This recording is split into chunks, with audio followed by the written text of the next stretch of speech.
Bienvenidos al Simposio de Medicina Vascular del Consejo de Medicina Vascular de la Sociedad Argentina de Cardiología. Estamos muy agradecidos en este encuentro. Vamos a tener en dos partes. La primera parte vamos a desarrollar temas sobre enfermedad carotidia y la segunda parte enfermedad vascular periférica. Quiero agradecer especialmente a los coordinadores, a la doctora Cuello, al doctor Garagoli y a la doctora Catif, que fueron parte de toda esta convocatoria de expertos. Y bueno, por honor al tiempo, le vamos a dar inicio a este evento con la presentación del primer caso clínico. Cristina, Catif. Buenas tardes. Bueno, el primer caso clínico lo va a tener el doctor Franco Nazar. Él es médico cardiólogo, especialista en ultrasonido cardiovascular, staff del Instituto Cardiovascular de Buenos Aires y del Hospital Pirovano, y bueno, y un amigo nuestro. Buenas tardes, les voy a presentar el caso de un paciente masculino de 55 años de edad con factores de riesgo cardiovascular, hipertensión arterial, género, estrés, antecedentes heredofamiliares y ex tabaquista, sin antecedentes cardiovasculares, con medicación habitual telmisartán, aspirina y rosuvastatina. Y el motivo de consulta a nuestra institución es para la realización de un ecodoppler de vasos de cuello en contexto de un estudio patológico ya realizado en otra institución. Podemos ver en el Doppler de vasos de cuello a nivel de la carótida interna derecha proximal una placa isoecoica con aceleración de flujo con velocidad pico sistólica de 260 centímetros por segundo y telediastólica de 106 y un índice de estenosis preestenosis de 2,9. Del lado izquierdo lo mismo, una placa de un componente lipídico importante con aceleración de flujo, un desfiladero que podemos ver con un color y una velocidad pico sistólica de 321 centímetros por segundo con telediastólica de 149, en este caso un índice de 4,1. Este estudio se informó como estenosis de arteria carótida interna derecha proximal de 60 a 70% y estenosis de carótida interna izquierda proximal de 70 a 80%. En vista de las discrepancias entre los parámetros para la estratificación del grado de severidad de las lesiones, se decidió solicitar una angiotomografía de vasos de cuello y de polígono de Willis. Vemos aquí amplificado a la izquierda en la angiotomografía que la placa es proximal a nivel de la carótida interna izquierda con un componente lipídico importante. Lo mismo podemos ver en esta imagen un poco más gráfica. Al analizar la severidad de la estenosis, vemos del lado derecho, arriba y a la izquierda de la pantalla, en la reconstrucción multiplanar, la carótida interna derecha, debajo el volumen rendering, y esta lesión no fue consignada como severa. La lesión contralateral, es decir, la del lado izquierdo, podemos observar que es severa y que genera una obstrucción de 85 al 90% de la luz arterial. Esta angiotomografía se informó como estenosis de 50 a 60% de la porción proximal de la carótida interna derecha, del 85 al 90% en la porción proximal de la carótida interna izquierda y el resto de las estructuras vasculares sin alteraciones patológicas. En vistas de un paciente con probable futura endarterectomía carotidia, se decidió realizar un SPECT con dipiridamol que evidenció isquemia leve en territorio de arteria descendente anterior, una tomografía de cerebro sin hallazgos patológicos, un ecocardiograma sin nada muy relevante y el laboratorio también dentro de parámetros normales. En contexto de una prueba evocadora de isquemia positiva, enfermedad carotidia severa, asintomática, se decidió realizar una cinecoronariografía. Podemos evidenciar a la izquierda que la arteria descendente anterior presenta una lesión crítica en su tercio medio que compromete el segundo ramo diagonal, también hay compromiso del primero, y de la coronaria derecha proximal. Este es el informe algo resumido, el syntax era de 25. En este contexto se decide realizar una angiografía de vasos de cuello y de circulación intracerebral. Vemos a la izquierda de la pantalla la lesión de la carótida interna derecha y a la derecha de la pantalla la de la carótida interna izquierda, que es mucho más severa que la contralateral.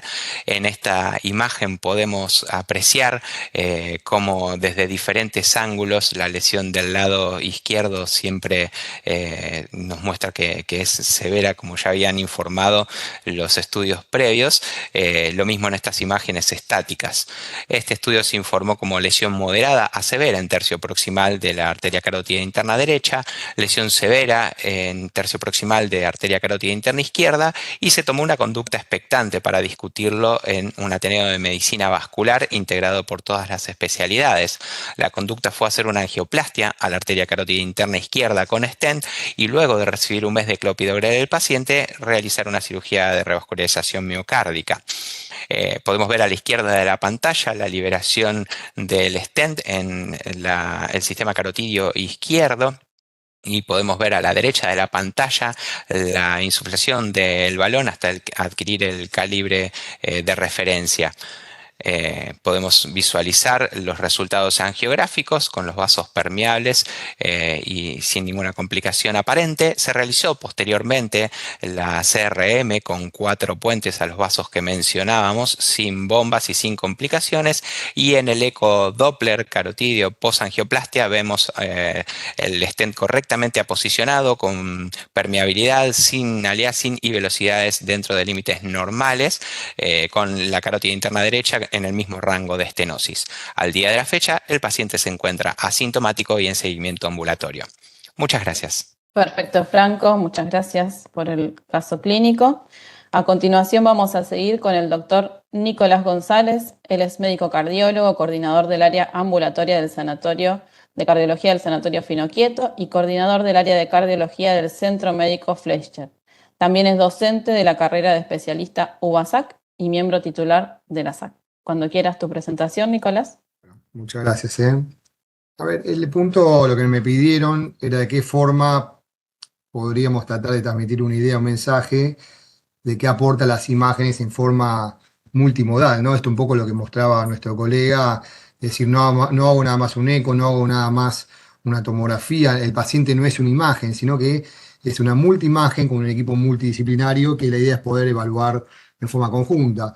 Esto un poco siempre recordar a Chris Urrusto, siempre que una charla de lo que es enfermedad carotidia trato de recordarla, porque yo todo lo que sé sinceramente lo he aprendido a través de ella, y bueno, es una gran inspiradora para mí lo que es enfermedad carotidia. Este es el punto, ¿no? Digo, lo que nosotros tenemos que tratar de transmitir, que va a dar pie a la segunda charla, es de qué forma podemos predecir con imágenes este evento final. ¿Se llega a ver el mouse o no? ¿Ustedes no ven el señalador? Se ve perfecto. Perfecto. El punto es ver esto, ¿no? Digo, ¿qué forma podríamos predecir con imágenes la progresión de una placa y eventualmente, que va un poco en la discusión de hoy, llegada a una estenosis severa, de qué forma yo con imágenes podría decirle que va a pasar esto, ¿no? Es decir, va a quedar como una estenosis crítica, crónica, o bien se va a inestabilizar y formar un trombo, ese trombo desprender y tener una ACV. Y eso es lo que yo necesito con imágenes, poder responder y dar información al médico que nos pide el estudio, ¿no? Y acá va, digo, de vuelta, ¿no? Dando un pie a la siguiente charla, es de qué forma nosotros con las imágenes podemos identificar pacientes de muy alto riesgo de tener una ACV. Por ejemplo, yo le muestro esta placa, que después vamos a discutir o no, y a priori esto es, de alguna forma, es un paciente de muy alto riesgo con una ACV o no. Digo, bueno, la estenosis es severa, pero ¿me quedo con eso o no? Entonces, yo lo primero que planteo, paciente de muy alto riesgo, cuando uno busca los criterios, que es la siguiente charla, pero evaluación de la placa, progresión de la estenosis, microembolias, infartos silentes o dificultad para alcanzar las metas, la primera, y eso va a ser la charla que voy a desarrollar ahora en los próximos 7 minutos, es de qué forma podemos evaluar una placa y con la placa decir, este es un paciente de muy alto riesgo. ¿Y qué es lo que nos dicen los libros? Bueno, usted tiene para evaluar una placa el Doppler carotidio, usted tiene para evaluar una placa una tomografía, o usted tiene una resonancia. Y yo lo que planteo, ¿no?, en esta charla, en que iba un poco por eso el título también, es ¿por qué no empezar a plantear cada vez más la palabra I? O sea, por más que yo hago Doppler vascular y mi fuerte es el Doppler, ¿por qué no empezar a plantear Doppler carotidio y tomografía y resonancia? Es decir, no quedarnos con un método y tratar de complementar en forma multidisciplinaria con las distintas imágenes, ¿no? Y de ahí que cuando uno busca en PubMed o Internet, uno tiene que buscar este concepto, el Multimodality Imaging of Carotid Stenosis, ¿no? Es evaluar en forma multimodal, equipo, una misma estenosis. Acá tenemos lo primero, ¿no? Yo les planteo esto, es una típica imagen de un Doppler un Doppler de vaso de cuello con una estenosis severo, y acá ya podemos ver, ¿no? Distintas placas, ¿no? Digo, acá tenemos una placa con calcio, acá tenemos una placa bien lipídica. Entonces, como vemos, son distintos pacientes con el mismo problema que a todos les vamos a informar, que tiene una estenosis severa, pero no son el mismo paciente y no es la misma placa. Por eso tenemos que tratar de poder dar más datos para poder identificar a este paciente. Entonces, lo primero es esto, ¿no? La ecogenicidad de la placa, ¿no? Los pacientes sin estenosis serían el equipo A, el grupo A, y de ahí uno va viendo según el tipo de placa, cuanto más ecolúcida es la placa, también cuanto más ecolúcida, más riesgo de ACV, que es la segunda placa, volviendo a la anterior, sería una placa, permiso, a ver, para atrás, ahí está, sería una placa de estas características. Cuanto una placa es más blanda, por decirlo así, la vamos a ver más ecolúcida y más riesgo de presentar una ACV. Por otro lado, hablan también en el eco, en la placa, poder determinar qué proporción de la placa tiene un núcleo necrótico, un núcleo muy lipídico, y cuál es la distancia de ese núcleo hacia el lumen, hacia el borde. Y obviamente cuanto mayor es el porcentaje del núcleo lipídico, el núcleo necrótico, y menor es la distancia hacia el borde, obviamente esos pacientes tuvieron más tendencia en este estudio a tener un ACV sintomático. Y esto habla obviamente de que estaremos frente a placas más vulnerables y más chances de tener un daño en la placa y eso provocar un trombo. Entonces, yendo a este paciente, miren lo que les acabo de mencionar. Vean el gran core, el gran núcleo lipídico, ecoluciente. Uno puede decir, ¿esto es lípido o es hemorrágico? Bueno, eso será otra discusión, pero y miren la poca distancia que hay hacia el lumen. Bueno, entonces esto para algunos autores, esto ya estamos en presencia de una placa de mayor riesgo de tener una ACV a una placa bien calcificada. Entonces, como pueden ver, el ecografista no solo tiene que identificar el grado de estenosis, sino también poder determinar en forma clara las características de la placa. ¿Por qué el eco me parece es una gran herramienta inicial para todo este tipo de pacientes? Primero porque es no invasivo, es seguro y es poco costoso. Eso es fundamental. O sea, como primera herramienta para evaluar una placa, sí o sí se tiene que usar el eco. Ahora, la desventaja que obviamente es operador dependiente. Entonces, yo estoy de alguna forma vendiendo algo, pero bueno, ojo con el operador que lo hace, ojo con el equipo de eco con que se hace. Hoy en día sabemos que no todas las instituciones tienen la misma calidad de eco. Y para estar hablando de distancia de un núcleo lipídico hacia el lumen, sí o sí tenemos que tener un equipo adecuado. Después la anatomía, ciertas características de la anatomía carotidia dificulta una correcta visualización con el ecodoppler, entonces lo tenemos que tener en cuenta. La calcificación es el mayor problema que tenemos a la hora de identificar las características del flujo, porque nos genera una gran sombra acústica, y obviamente todo lo que es el área cervical también puede ser una dificultad. Entonces, como pueden ver, me parece que es una gran herramienta. Y pasamos a la segunda, que es la tomografía. La tomografía, como podemos ver, es espectacular en cuanto a la que es ver la anatomía, la localización. Entonces me parece una gran herramienta, y que me parece todo cirujano va a querer tener hoy en día, poder tener disponible una tomografía, porque nos permite eso, ¿no? Digo, decir, bueno, ya me hizo el diagnóstico de estenosis, ahora quiero ver un poco más de datos, pero incluso la anatomía, dónde está, las características del cuello, si lo voy a operar, etcétera, etcétera. Pero esto es interesante lo que se plantea con la tomografía, nos permite tener múltiples vistas y diferentes tipos de reconstrucciones. Acá no tengo la dificultad del eco que estoy buscando por el cuello. Acá simplemente hago una reconstrucción adecuada y voy rotando y voy a ver por distintas vistas. Posibilidad de evaluación de la composición de la placa. Esto no lo hace cualquier tomógrafo, obviamente se necesita experiencia, se necesita cierto software, pero es hacia dónde va la tomografía de carótida. Medición de la estenosis se puede realizar en función del área luminal o bien usar los criterios de NACET o del ESC, ¿no? Digo, son distintas herramientas que va a tener el operador a la hora de informarlo. Y hoy en día está aumentando la tasa, el número de pistas de los tomógrafos, por lo tanto, si uno tuviese el mínimo número de pistas de 4, no va a ser lo mismo que 320, o sea, la calidad de la imagen y la calidad de interpretar la placa obviamente va a ser con mayor número de pistas.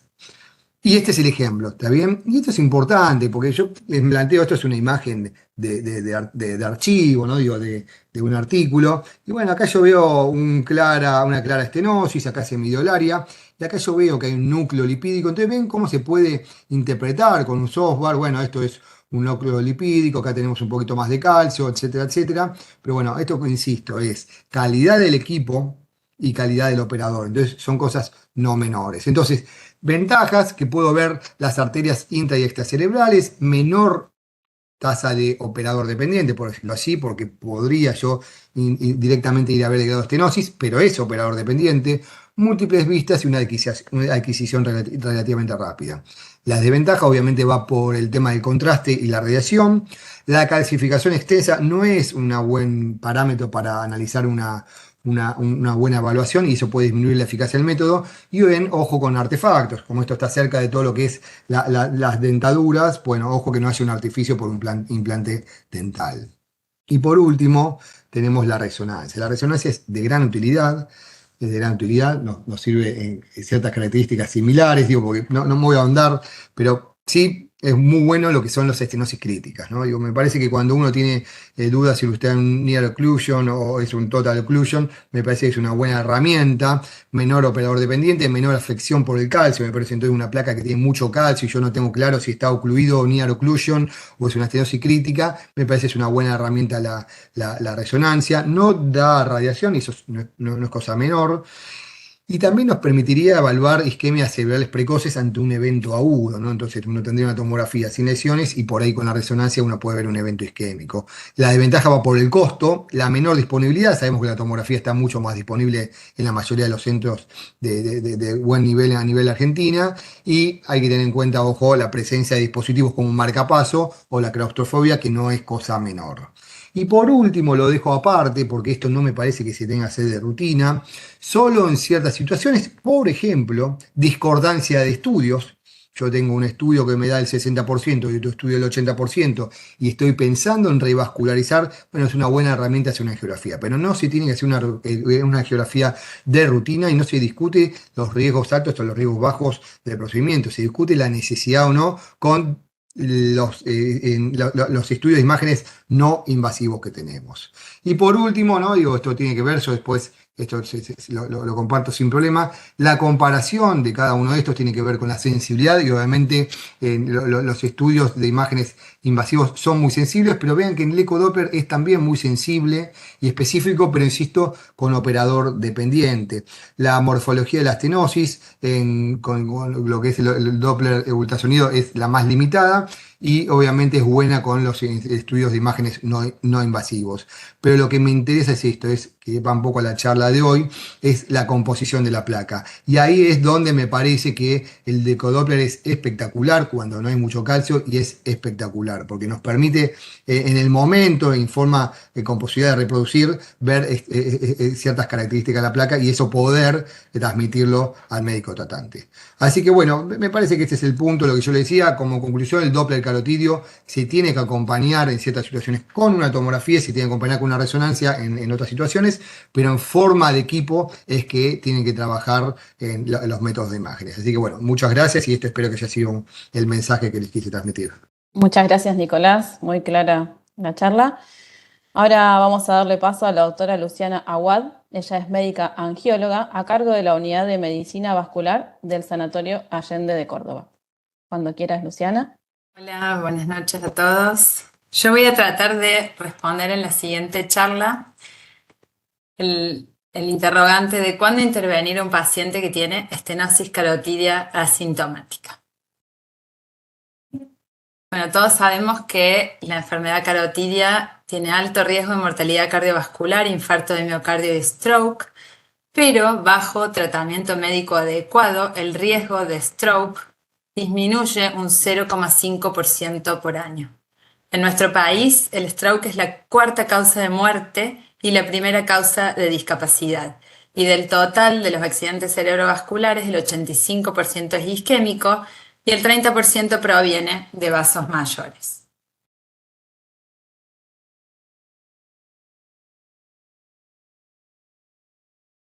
Entonces, tenemos que definir qué es una placa carotidia para poder después evaluar las características de esta placa, como dijo Nicolás, y de acuerdo a eso, el riesgo de nuestro paciente asintomático. La placa carotidia o ateroma es el depósito de lipoproteínas en la pared de la arteria, causado en pacientes que tienen factores de riesgo tradicionales, a los que se les suma un estado inflamatorio que favorece ese depósito de lipoproteínas en la pared. Este depósito va aumentando y progresando, protruyendo hacia la luz y generando distintos grados de estenosis, y puede complicarse y generar una placa ulcerada, una placa accidentada con trombo o una placa con hemorragia intraplaca. Entonces, lo más importante es definir una placa carotidia. Y consideramos placa carotidia a aquella protrusión de ateroma hacia la luz en más de 1,5 milímetros o aquella protrusión que duplica el espesor íntima media basal de nuestro paciente. Esto evaluado por ecografía Doppler. Entonces, ¿por qué es importante detectar una placa ateromatosa? La ateromatosis en cualquier territorio vascular es predictor de riesgo cardiovascular en nuestro paciente. En estudios como el CAFESCAPE, el Rotterdam y el BioMash Study, concordaron que el riesgo del evento cardiovascular aumenta progresivamente y con relación directa a la aterosclerosis, independientemente del score de riesgo estimado en ese paciente. Entonces, en el estudio PESA se determinó la incidencia de ateromatosis subclínica en los distintos territorios y fíjense que el territorio carotidio, tanto para hombres como para mujeres, fue bastante alto y que el tener placas ateromatosas aumenta el riesgo de eventos. En pacientes con bajo riesgo de score de Framingham presentaron en un 60% ateromatosis subclínica. Entonces es importante buscarla y detectarla porque los pacientes de bajo riesgo van a ser reestratificados. Esto es simplemente para saber que también en este estudio evaluaron dentro de las placas carotidias cuáles presentaban inflamación activa con PET y fíjense que del 53% de los pacientes con placas carotidias, casi el 16% presentaban inflamación dentro de la placa. La inflamación promueve el progreso de la placa. Entonces, ¿qué debemos valorar en las placas para evaluar el riesgo de nuestros pacientes y definir conductas? Primero, ¿cómo es la placa? Después, la carga de placa en cuanto a la altura, el área total de placa y los territorios afectados. Y por último, el grado de estenosis. Los tres son importantes, incluso los dos primeros más importantes que el grado de estenosis. Entonces, en cuanto a cómo es la placa, tenemos distintos tipos de placa. La placa tipo 1 es aquella placa que es lipídica, hipoecogénica y es una placa altamente vulnerable o potencialmente vulnerable. Las tipo 2 y 3 son aquellas que combinan elementos fibróticos y lipídicos de acuerdo a cuál de los dos prevale, que es 2 o 3. La placa tipo 4 es la placa fibrosa, que es una placa que comienza a ser más estable, y la placa tipo 5 es la placa calcificada, que genera un cono de sombra, que a menos que se rompa es una placa bastante más estable que el resto. Luego evaluamos la superficie de las placas. La placa puede ser regular o lisa, que es una placa no potencialmente vulnerable, o una placa irregular o ulcerada. Estas últimas dos son placas que pueden complicarse o accidentarse y generar embolias en nuestro paciente. ¿Por qué importa evaluar cómo es esta placa? Bueno, este estudio publicado en el 2021 es muy interesante porque dividió al grupo de pacientes de acuerdo a si presentaban placas con hemorragia intraplaca o no.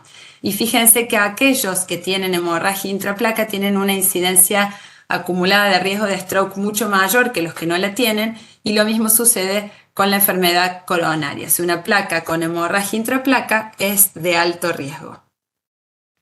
En el ARIC, en donde se evaluó el estudio de las placas por resonancia magnética y se comparó la carga de placa, las características de la placa y los eventos cardiovasculares, se vio que aquellas placas que tienen un core lipídico, un núcleo lipídico y calcificación, tienen muchísimo mayor riesgo de eventos cardiovasculares que las que son solamente lipídicas, solamente calcificadas. Después debemos evaluar cuánto es la carga de placa, cuántos territorios están afectados y cuál es el área total de placa.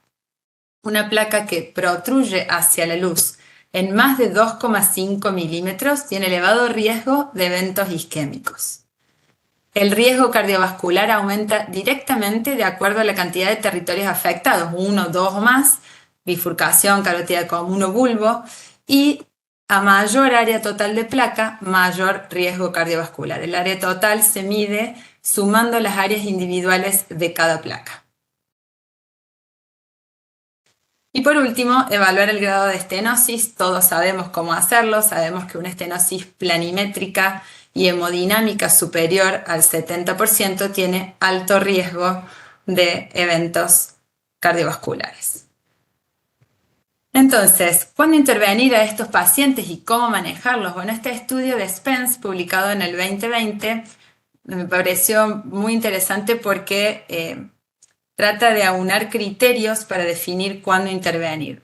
Según ellos, lo más importante es manejar todo lo relativo al estilo de vida de los pacientes, porque vieron que aquellos pacientes que tienen un índice de masa corporal menos de 25, que no fuman, que tienen moderado consumo de alcohol, que realizan por lo menos 30 minutos de ejercicios por día, que tienen una alimentación saludable basada en una dieta de tipo mediterránea, tienen 80% menos de riesgo de stroke que el resto.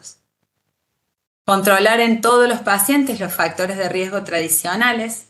En los pacientes que tengan placas ateromatosas, dar estatinas con o sin ezetimibe y en caso de no poder, inhibidores PCSK9. Y tratar a los que necesiten con antiagregantes plaquetarios, como los que tienen placas ulceradas. Y ellos definen que alrededor de un 15% de los pacientes asintomáticos van a necesitar intervención. Y proponen, de acuerdo a lo que evaluaron, sumar ciertas cosas para evaluar el riesgo y que nos sea más fácil definir la intervención. Y esto es, evaluar la presencia de microémbolos en la cerebral media durante 1 hora, y aquel paciente que tiene 2 o más microémbolos tiene más del 15% de riesgo de stroke anual versus 1% de los pacientes que no tienen embolia cerebral. Aquel que tiene 3 o más úlceras carotídeas tiene riesgo similar a los microémbolos. El que tiene hemorragia intraplaca con estenosis inferior al 50% tiene un 9% de riesgo anual de stroke versus un 1%. Y el que tiene progresión del área total de placa con respecto a su estudio previo 1 año antes, duplica el riesgo de stroke. Entonces, ellos definen un nuevo paradigma que sería el tratar arterias en lugar de tratar los factores de riesgo. ¿Qué nos dicen las guías entonces sobre qué tenemos que hacer? Ya analizamos la placa, tenemos que analizar nuestro paciente. Las guías canadienses de la Sociedad de Cirugía Vascular nos dicen que el paciente que tenga una estenosis carotídea asintomática de más del 70% y tenga un bajo riesgo quirúrgico puede ser sometido a endarterectomía y recomiendan endarterectomía antes que stent carotídeo con una recomendación de tipo 1B. Todo paciente con estenosis carotídea asintomática severa bilateral o severa unilateral con oclusión contralateral se recomienda también endarterectomía carotídea con una recomendación de tipo 2C. Las guías de stroke europeo recomiendan que todo paciente que tenga una estenosis asintomática de más del 60%, pero tenga un riesgo de stroke elevado por las características que acabamos de definir, podemos sugerir o recomendar endarterectomía carotídea con un nivel de evidencia moderado y una recomendación fuerte. Siempre recomiendan más endarterectomía que stent. Y por último, las guías de la Sociedad Europea de Cirugía Vascular del 2023 han realizado algunos cambios con respecto a las previas, y los cambios más importantes es que recomiendan fuertemente a los pacientes, ya sea asintomáticos o sintomáticos con estenosis carotidia, hacer hincapié en todo lo que es cambios de hábitos de vida, promover la salud, la dieta, dejar de fumar y actividad física, con una recomendación de clase 1B. En los pacientes que tienen una estenosis asintomática de más del 50%, se recomienda dar aspirina con una dosis entre 75 y 325 miligramos por día para prevenir el infarto de miocardio y los eventos cardiovasculares tardíos, con una recomendación de tipo 2A, nivel de evidencia C. Otro de los cambios es que en los pacientes que tienen estenosis carotidia sintomática, o sea que presentan ateroma, deben ser tratados con estatinas, con o sin ezetimibe, para prevenir stroke, infarto de miocardio y eventos cardiovasculares a largo plazo, con una recomendación de tipo 1B. Y en lo que se mantiene como recomendación similar al de las guías previas es que el paciente que tiene estenosis asintomática severa con alto riesgo de stroke y bajo riesgo quirúrgico deben ser sometidos a endarterectomía con una recomendación de tipo 2A, clase nivel B, y que los pacientes que tengan por alguna indicación, o sea, distinta al riesgo obtenido por las placas, y que se necesite intervención, se puede evaluar stent versus endarterectomía de acuerdo a cada paciente y con una recomendación de tipo 2B con nivel de evidencia B. Entonces, como conclusión, ¿cuándo intervenir a este paciente? Bueno, siempre en estenosis carotidia sintomática tenemos que optimizar tratamiento médico y estilo de vida como primer medida. En la estenosis carotidia asintomática que sea mayor al 60% y que tenga riesgo aumentado de stroke, ofrecer endarterectomía carotidia. Y cuando la estenosis asintomática es de más del 70% pero tiene bajo riesgo de stroke, continuar el tratamiento médico óptimo. Y que podríamos implementar el monitoreo de microémbolos intracerebrales, la progresión del área total de placa para ayudar en la decisión de la terapéutica final y el momento a intervenir. Muchas gracias. Muchas gracias, Luciana, muy interesante la charla. Ahora vamos a continuar con el doctor Fernando Belcastro. Él es médico cardiólogo, jefe del programa de medicina vascular del Instituto Cardiovascular, exdirector del Consejo de Medicina Vascular y mentor de muchos de los que estamos aquí. Hola, ¿qué tal? Primero, agradecer por la invitación. Bueno, voy a hablar de un escenario complejo, que es el escenario de la enfermedad carotidia y coronaria severa, simultánea, donde hay una cirugía cardíaca en el medio. Entonces, y un poco la respuesta a la pregunta de qué pasos hay que seguir, ¿no? Y si hablamos de pasos, yo creo que comparo la situación con esto, ¿no? Donde, digamos, vamos por una cuerda floja, donde para un lado puede estar, si uno revasculariza la enfermedad coronaria, existe el riesgo del accidente vascular y la mortalidad alta a la que conlleva, y por el otro lado, si resolvemos la enfermedad carotidia, está el riesgo de infarto y muerte. Así que estamos hablando de un escenario de alto riesgo y complejo. Pero primero me gustaría hablar de la concomitancia o la superposición de los territorios, que es algo bastante frecuente. Fíjense, esto es de la última guía, vemos que los pacientes con enfermedad carotidia hasta el 60% también pueden tener enfermedad coronaria, y por otro lado aquellos pacientes con enfermedad coronaria también hasta un 9% tienen o pueden tener enfermedad carotidia. Ahora, si vamos al escenario de lo quirúrgico, los que tienen enfermedad más avanzada, los pacientes que están en plan de endarterectomía carotidia, hasta un tercio puede tener enfermedad coronaria significativa, y si vamos por el lado de lo coronario, el paciente coronario en plan de cirugía coronaria, de bypass, hasta uno cada 4 tiene estenosis mayor al 50% y hasta 14% tiene estenosis mayor al 80%. Así que es un escenario que no es poco frecuente. Si hablamos de pronóstico, todos sabemos y es bien conocido cómo evoluciona la enfermedad coronaria. si es un síndrome coronario agudo, fíjense la pendiente, el riesgo es mucho mayor, comparado con el síndrome coronario crónico. Esta es la guía europea.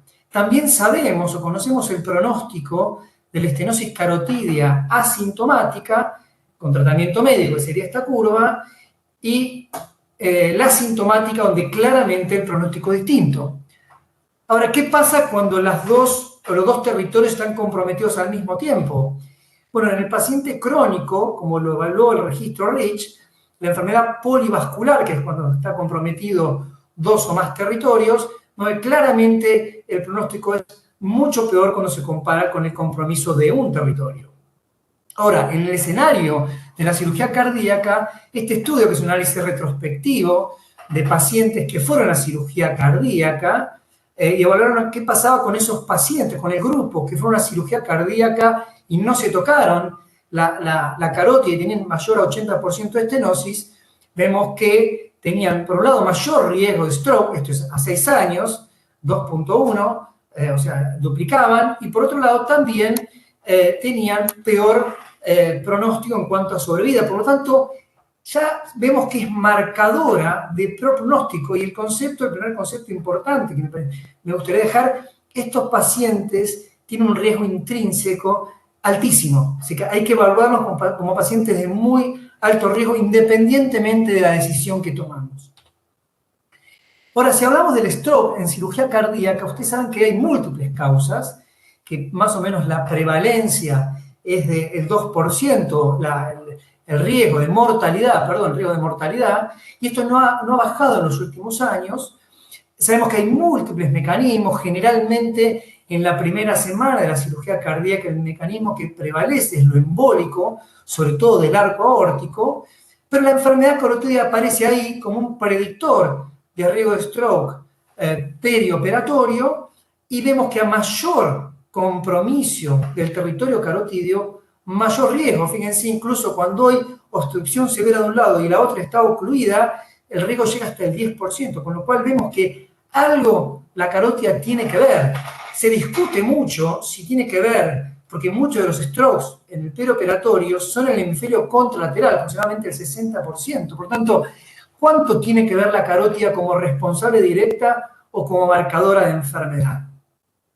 Si vamos al diagnóstico en este escenario, obviamente se impone, ya Nicolás estuvo hablando de imágenes, el Doppler como imagen de primera línea, obviamente como coadyuvante el Doppler transcraniano para evaluar un poco más la hemodinamia, los hits y toda la información con el transcráneo, y luego obviamente las imágenes angiográficas, sobre todo las imágenes angiográficas no invasivas, y la angiografía queda para situaciones especiales, sobre todo cuando los estudios no invasivos no definen bien la situación. Ahora, con respecto a estrategias, hay un montón de estrategias.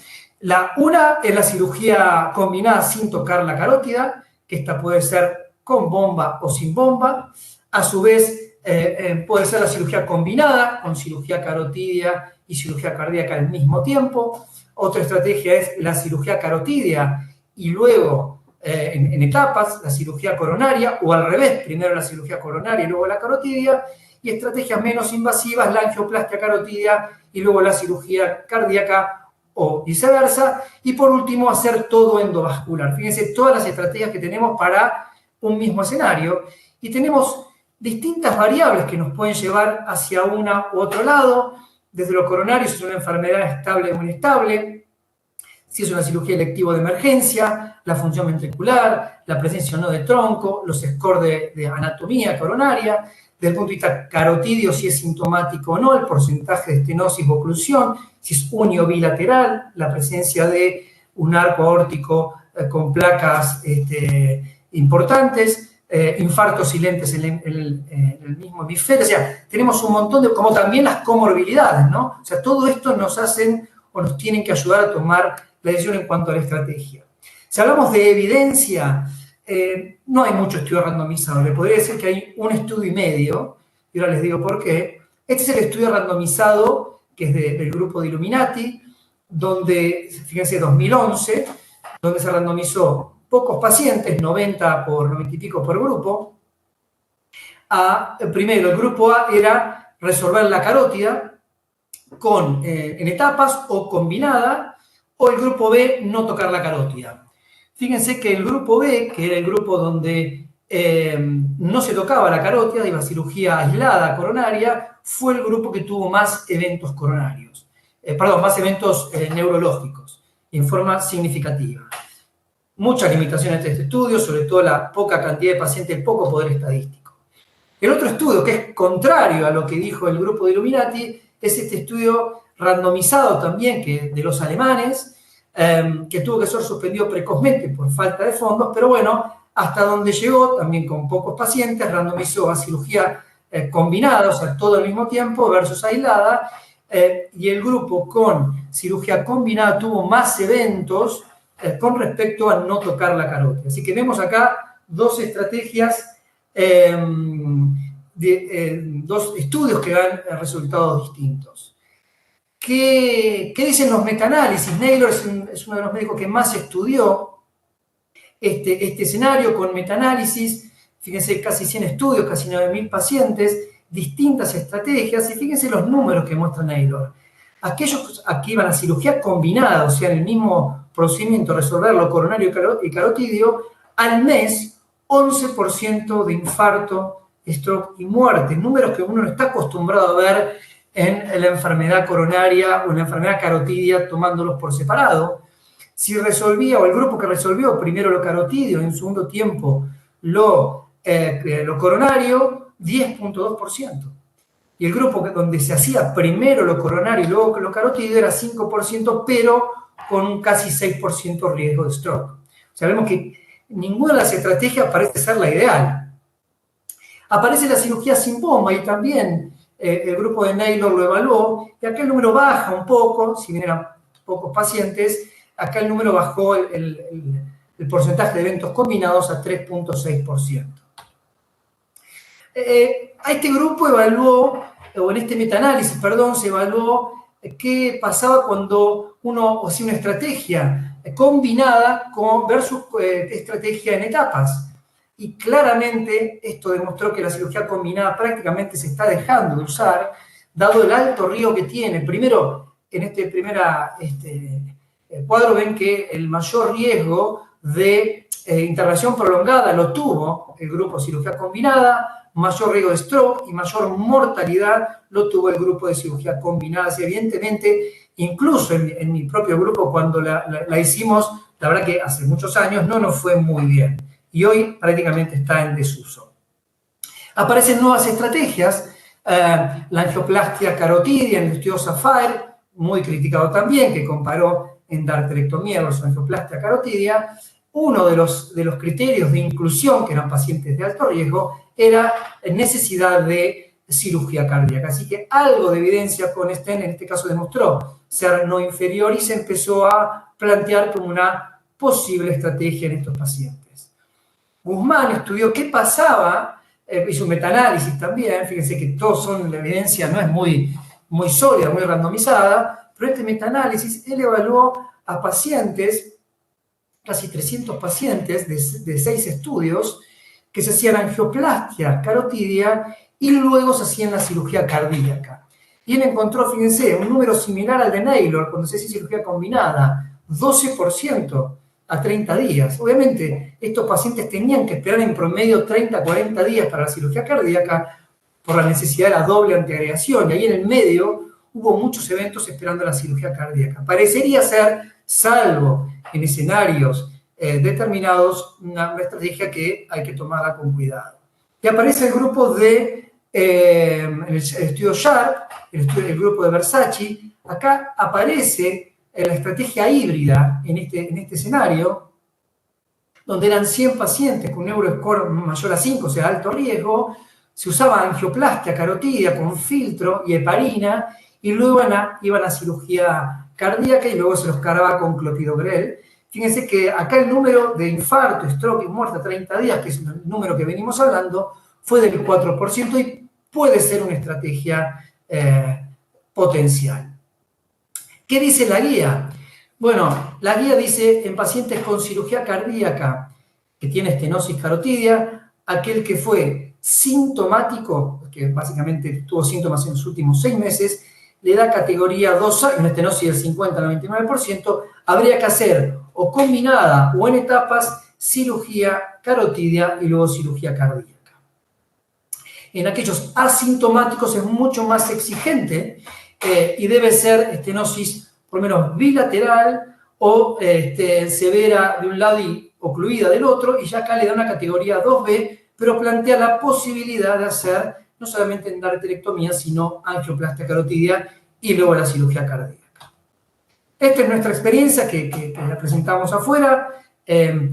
Seleccionamos pacientes muy seleccionados que iban a cirugía cardíaca, con estenosis carotidia bilateral o unilateral y oclusión contralateral, luego de una discusión multidisciplinaria.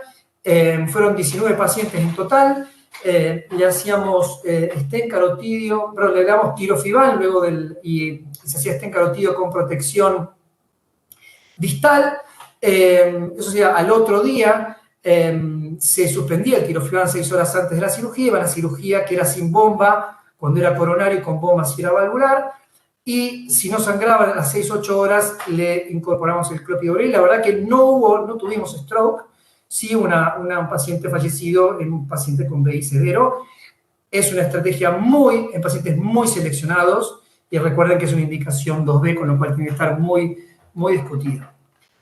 El título de la charla es Los pasos en cuanto a este escenario. Bueno, uno de los algoritmos en este escenario donde hay poca evidencia, cuando la estenosis carotidia severa es sintomática, yo creo que hay que dividir en el primer paso, dividir si la enfermedad coronaria es estable o inestable o tiene tronco, una anatomía de alto riesgo, donde el segundo paso puede ser el paciente estable, hacer cirugía en 2 tiempos, primero la endarterectomía y luego la cirugía cardíaca. Ya en el paciente inestable coronario, la verdad que es raro encontrar un paciente con stroke y que además tenga un síndrome coronario agudo, pero bueno, lo hemos tenido.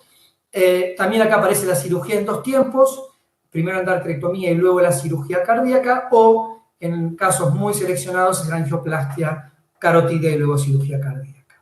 En el asintomático, primer paso si es unilateral o bilateral. Generalmente en el unilateral la conducta general es tratar de no tocar la carótida. En realidad, en general, en cirugía cardíaca y enfermedad carotidia, uno debería intentar no tocar la carótida, salvo casos muy contados. Y el segundo paso, si es unilateral asintomática y la estenosis es del 70 al 85%, cirugía cardíaca. Si es una estenosis muy crítica o tiene características de alto riesgo, se puede plantear, salvo que la enfermedad coronaria sea inestable o tenga tronco, se puede plantear hacer cirugía en 2 tiempos. Y si es bilateral y la enfermedad coronaria es estable, se puede hacer cirugía en 2 tiempos, primero endarterectomía y luego CRM. Y si la enfermedad coronaria es inestable o trombo, se puede plantear la cirugía en 2 tiempos e incluso eventualmente la angioplastia y cirugía cardíaca. ¿Tengo más tiempos, Silvana? Sí, unos minutitos tenemos, no mucho, pero 2 minutitos, 1, 2. 2 minutos. 2 minutos. Reflexiones finales. Sí, La verdad que estamos en un escenario muy complejo, con un gradiente de opciones que van de las más invasivas hasta el tratamiento médico, pasando por lo híbrido, donde también hay un gradiente de evidencia, donde tenemos mucho en la enfermedad coronaria, un poco menos en la enfermedad carotidia, y si las 2 cosas juntas, la evidencia es muy, muy, muy escasa y de mala calidad. Por lo tanto, tenemos en este enfrentamiento entre una enfermedad de alto riesgo y mal pronóstico, dar sus distintas estrategias de tratamiento con no mucha evidencia. Por lo tanto, se me ocurrió ir a buscar evidencia no médica para tratar de contestar la pregunta a este escenario tan complejo de este enfrentamiento entre una enfermedad y poca evidencia, y se me ocurrió que El arte de la guerra de Sun Tzu, publicado hace muchos años, podía ayudarnos, y Sun Tzu en su libro dice que para en la guerra, ¿no? Que se aplica también este libro a negocios, incluso a deportes. Él habla de que es aconsejable tomarse tiempo en la planificación y coordinación del plan, con una evaluación cuidadosa lo puede vencer, por lo tanto es muy importante chequear los scores de riesgo, qué score de riesgo tiene el paciente para una cirugía cardíaca, qué score de syntax, se puede hacer angioplastia, no se puede hacer angioplastia, qué evento, si es un evento coronario agudo de alto riesgo. Por otro lado, el Sun Tzu dice también, si conoces al adversario, te conoces a ti mismo, ni en 100 batallas correrás peligro. Por lo tanto, tenemos que conocer el cuadro clínico, conocer nuestros números, la mortalidad del centro, conocer el pronóstico y la historia natural de la enfermedad. Y por otro lado también dice, solo cuando conoces cada detalle de la condición del terreno puedes maniobrar y guerrear. Si eres capaz de ver lo sutil y darte cuenta de lo oculto, bueno, ahí se podrá vencer. Las imágenes acá, como decía Nicolás al principio, son muy importantes en cuanto a tomar la conducta en la definición de lo que hay que hacer, ver bien la anatomía coronaria y carotidia, el porcentaje estenosis, el tipo de placa, la reserva vascular cerebral, el arco órtico, la embolia cerebral silente, los hits.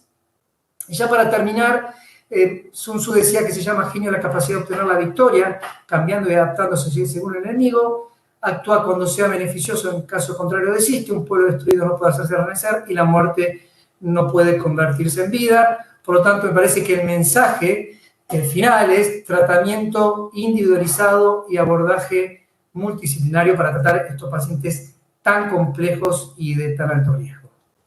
Muchas gracias. Perfecto. Bueno, muchas gracias a todos por las charlas muy claras. Bueno, volviendo un poco al caso clínico, teníamos un paciente de 55 años joven con factores de riesgo que eran hipertensos, tabaquistas y tenían antecedentes familiares, ¿no es cierto, Franco? Del padre que había tenido un evento coronario, creo, si no me equivoco, o vascular. Es decir, que tenemos un escenario de un paciente joven donde en un screening de enfermedad carotidia se encuentra la enfermedad carotidia significativa y la realidad es que en este escenario parecería ser que, bueno, gracias a Dios llegamos a tiempo, pero como dice Fer, estamos buscando cuál es el riesgo del paciente, el riesgo de ACV o el riesgo y después el riesgo de infarto dentro de este escenario complejo. Y en la valoración de la estratificación de esta enfermedad carotidia, las imágenes o el rol de las imágenes, en este caso clínicos, fueron cruciales para definir cuál era la severidad, si era la derecha o la izquierda, y la izquierda fue la que finalmente se detectó severa, teniendo este paciente enfermedad coronaria significativa y ahí la discusión de qué intervenir primero.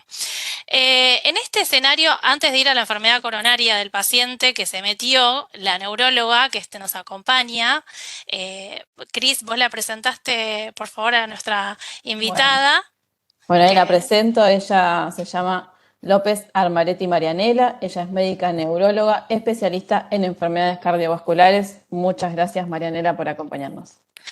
Hola, Marianela. Hola, ¿cómo están?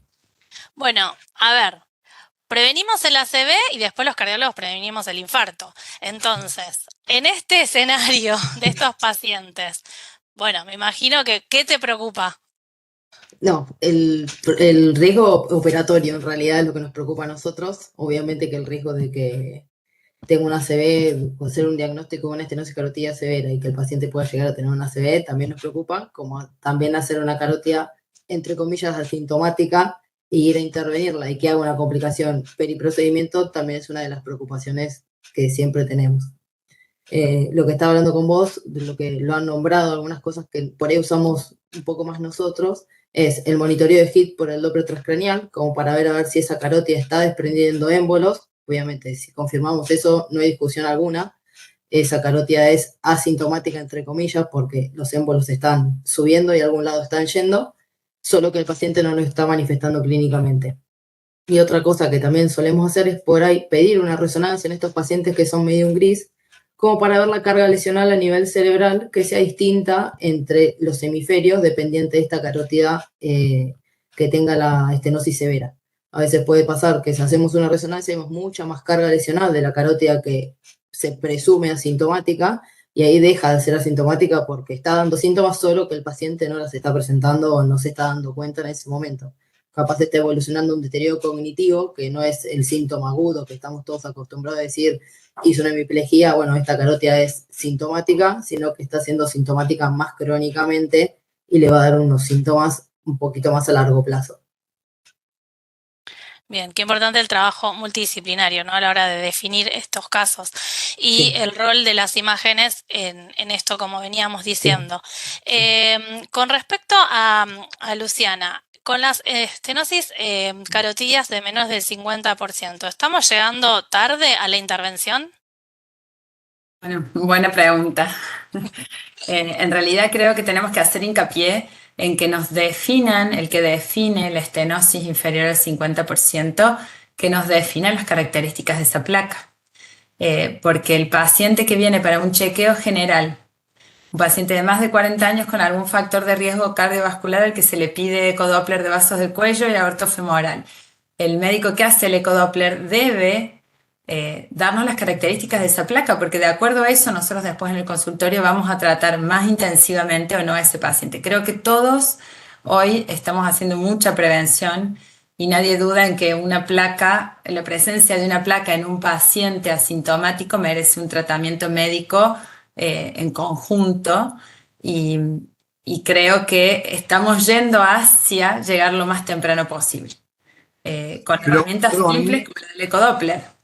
yo quiero entender, o preguntarte de intervenir, de tratar la estenosis o intervención de Yo prevención. entendí Perdón que no intervención entendí en la pregunta. general. Intervención en Prevención. general, digo porque Ah, hacemos un montón de estudios o vemos un montón de estudios de Doppler, dicen menos del 50% no significativo y quizás en la mirada más general, ¿no? Estamos mirando un territorio dentro, estuvo muy linda la charla, Luciana, donde vos pusiste, ojo, esto es dentro de una enfermedad sistémica, miramos un territorio, no es significativo, pero que no sea significativo no significa que no tenga riesgo de un evento, ¿no? De un stroke, de un evento neurológico, y ahí donde las características de las placas quizás la pregunta, o sea, ¿estamos llegando tarde o le estamos pidiendo poco al Doppler que se hace o que hacemos en la vida cotidiana, en los estudios ambulatorios? Y la prioridad de esto, el tratamiento médico intensivo es siempre, ¿no?, clave en esta evaluación.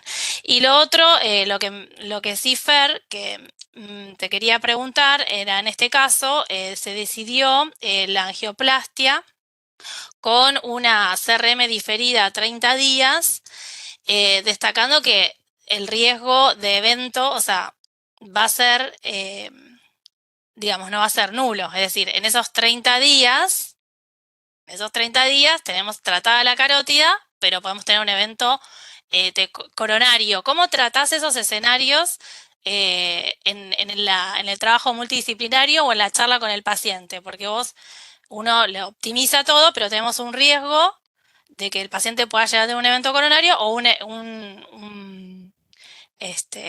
o viceversa, ¿no? Si el paciente estable, ¿no? Bueno, es una buena pregunta. Bueno, Guzmán, cuando analizó esto, en ese metaanálisis que mostré antes, encontró un aumento de evento. Y él dice una teoría, sería que, bueno, el hecho de también incluso estimular la zona carotidia generaría cierta hipotensión que en un paciente con enfermedad coronaria muy severa, incluso inestable, en ese mes le podría perjudicar la hemodinamia, con lo cual son casos muy serios. Yo trato de no hacer angioplastia y al mes operar, excepto en enfermedades coronarias muy estables, y enfermedades carotidias de alto riesgo, ¿no? Pero es más Es que decir, cuando vos discutible. decís estables, por ejemplo, que vos sabés que el paciente va a ir sin bomba, o sea, elegís sin bomba, que va a Es un ser una paciente que ni viene sin angina, que le hacen un ecoestrés o una cámara gamma, que tiene un poquito de isquemia y se deciden estudiarlo y nos encontramos con 3 vasos. O sea, es un señor que tiene 3 vasos hace mucho tiempo, que no es algo de alto riesgo. Bueno, en ese caso, yo soy un poquito más, por lo menos veo la carótida distinto, digamos. Si no, siempre tratamos de no tocar la carótida, siempre está lo primordial es lo sintomático. Ese me parece un concepto grande. O sea, lo que tiene síntomas hay que tratarlo, digamos. Por ahí las condiciones de estenosis bilateral y sobre todo de estenosis unilateral y oclusión contralateral, bueno, plantean un dilema un poco más, y sobre todo el paciente inestable, bueno, son los pacientes más complejos para discutir. Pero, por eso digo, cada paciente es distinto. La regla general sería tratar de resolver lo sintomático primero. Salvo que, como te digo, en este caso, lo crónico la enfermedad coronaria es muy crónica y estable, bueno, ahí uno puede charlar en equipo, hablar con el hemodinamista, ver el arco aórtico, es un tema también, es como decía la doctora, tener una ACV en un paciente asintomático es un tema, digamos. Entonces me parece importante analizar todas las variables dentro de lo coronario y dentro de lo carotídeo para tomar la decisión. Sí, y bueno, y se sumaría a este equipo que hoy, bueno, la intervención, ¿no? Después la endarterectomía versus la angioplastia, pero bueno, eso sería para otro simposio el próximo año. Así que, bueno, les agradezco a todos por esta primera parte, no se vayan y seguimos con la segunda parte a cargo de la doctora Cuello y Fernando Garagoli. Bueno, aquí seguimos nomás y gracias chicos por estar en esta parte de este simposio. Muchas gracias, muchas gracias. Chao, gracias. Un placer, muchas gracias. Bueno, buenas noches. Muchas gracias a todos los disertantes, panelistas y asistentes por acompañarnos en este nuevo evento académico del Consejo de Medicina Vascular. En esta mesa vamos a abordar avances en la enfermedad arterial de miembros inferiores con una dinámica muy similar a como se hizo en la mesa anterior. Estaré coordinando la misma junto a la doctora Karen Cuello, quien es cardióloga y actual secretaria técnica del Consejo de Medicina Vascular. Karen, te cedo la palabra. Hola, buenas noches a todos. Bueno, queríamos agradecer a todos los participantes, tanto del primer módulo como del segundo módulo. Esteban, Jorge, Norberto, Luz, Nicolás, les agradecemos mucho por su participación. Y bueno, vas a presentar vos lo que es el primer caso clínico, ¿verdad? A continuación, el doctor Norberto Fiorini, médico intensivista del Hospital Italiano de Buenos Aires y cardiólogo y ecocardiografista del Hospital El Cruce, nos va a presentar el siguiente caso. Mi nombre es Norberto, como presentó Fernando. En este caso les voy a presentar el caso clínico disparador de hoy, un paciente masculino de 73 años, extabaquista, dilipémico, diabético de mal control, hipertenso, obeso, que en el 2011, como antecedente cardiovascular más importante, tuvo un IAM que se revascularizó mediante 3 puentes, evolucionó a lo largo de los años con una miocardiopatía dilatada isquémico-necrótica con FACE severamente reducida, por lo que 10 años después se colocó un CDI en prevención primaria, en el año 2022. Ese mismo año evoluciona con claudicación intermitente invalidante a los 50 metros de predominio de miembro inferior izquierdo, que fue refractario a tratamiento médico, y se decidió revascularizar mediante angioplastia con colocación de stent a la femoral profunda y común. La evolución fue buena, mejoró su claudicación a 10 cuadras, se fue con aspirina, clopidogrel 6 meses, estatinas de alta intensidad, dosis máxima, amiodarona, enalapril, espironolactona, carvedilol y metformina 1 gramo 3 veces al día.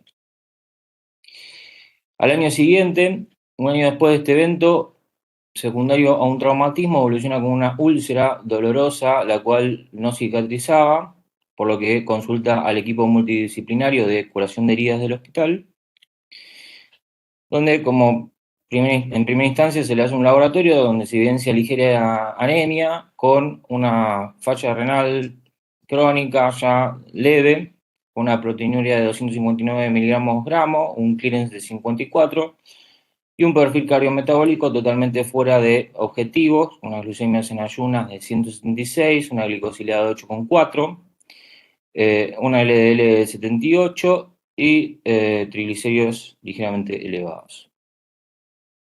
Se decide en primera instancia optimizar el tratamiento médico, se le agrega a su esquema dapaglifosina y ezetimibe, y en base a los síntomas se decide un Doppler de miembros inferiores, el cual informa a nivel del aro vascular derecho una obstrucción grave de 70 a 99% de obstrucción de flujo monofásico en la femoral común, la femoral profunda con una obstrucción leve, no significativa, la femoral superficial con múltiples placas en tándem que se ocluyen y recanalizan a nivel del canal de Hunter, la poplitea con una obstrucción distal que ocasiona oclusión de la arteria, una tibial posterior con una obstrucción difusa, flujo monofásico y velocidades reducidas, una tibial anterior ocluida y un índice tobillo-brazo de 0,54.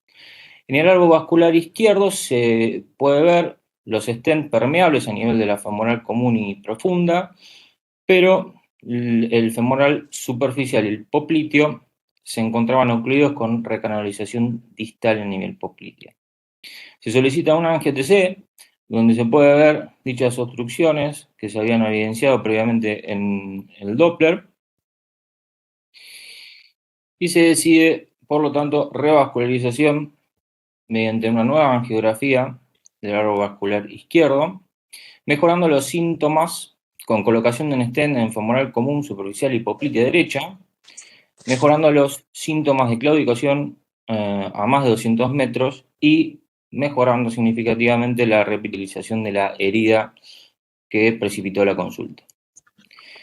Por lo tanto, en este caso, la discusión se centra en cuál es el mejor esquema antitrombótico del paciente luego del alta y a largo plazo, qué riesgo residual tiene el sobrepeso, la diabetes mal controlada, el deterioro leve de la función renal, la proteinuria, el perfil lipídico fuera de metas, cómo se podría mejorar la intervención y cómo se debería abordar la estenosis de la arteria femoral común.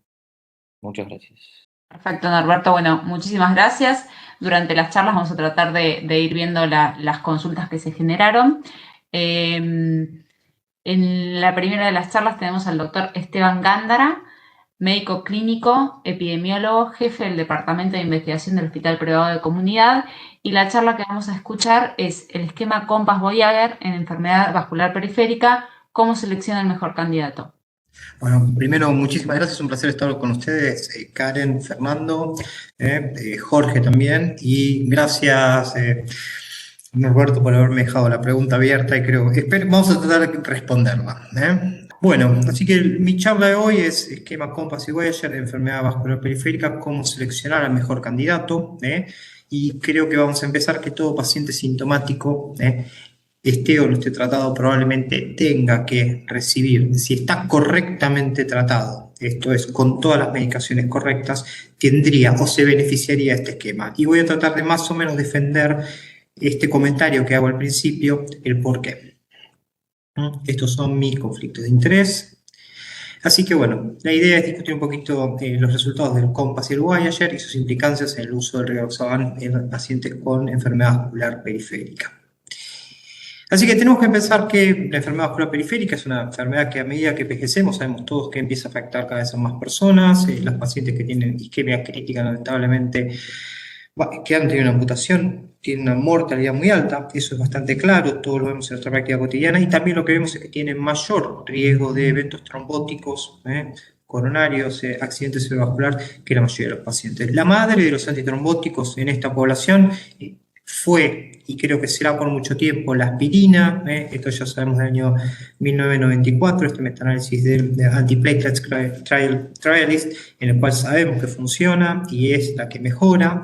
El clopidogrel ha tenido un camino medio de ida y de vuelta en cierto aspecto con la enfermedad vascular periférica, y sin embargo tuvimos en 2 años diferentes, primero en prevención secundaria y después en la prevención post-procedimiento, un cambio que me parece que es un cambio de era. ¿Por qué? Porque uno puede decir que la anticoagulación tenía un rol bastante discutible en los pacientes que tenían enfermedad bastante más avanzada. Había algunos estudios muy chicos que mostraban que en isquemia crítica el uso de anticoagulación con heparina bajo peso molecular mejoraba la evolución en algunos pacientes, extendida la dosis profilácticas, por ejemplo, los pacientes tenían menor incidencia de amputación y mejoraban el AVI en algunos estudios de los 90, pero no habíamos tenido buenos estudios específicamente randomizados controlados en esta subpoblación con estas combinaciones. Y realmente el cambio de esto viene de la enfermedad coronaria. Y lo que nos muestra en el Voyager COMPASS es que tanto después del procedimiento en los pacientes de alto riesgo como en los pacientes que tienen enfermedad vascular periférica estable, podemos mejorar las chances de eventos cardiovasculares mayores y también disminuir la chance de eventos adversos en los miembros inferiores. Así que tenemos que descubrir un poquito, recordar un poquito cómo fueron los estudios. COMPAS en el año 2017, Voyager publicado en el año 2020. Hay algunas diferencias en cómo se aceptaban las poblaciones. El COMPAS era rivaroxaban 2,5 cada dosis más aspirina. La rama de rivaroxaban 5 no resultó efectiva. Era todo comparado contra aspirina, mientras que en el Voyager era 2,5 cada dosis más aspirina más menos clopidogrel.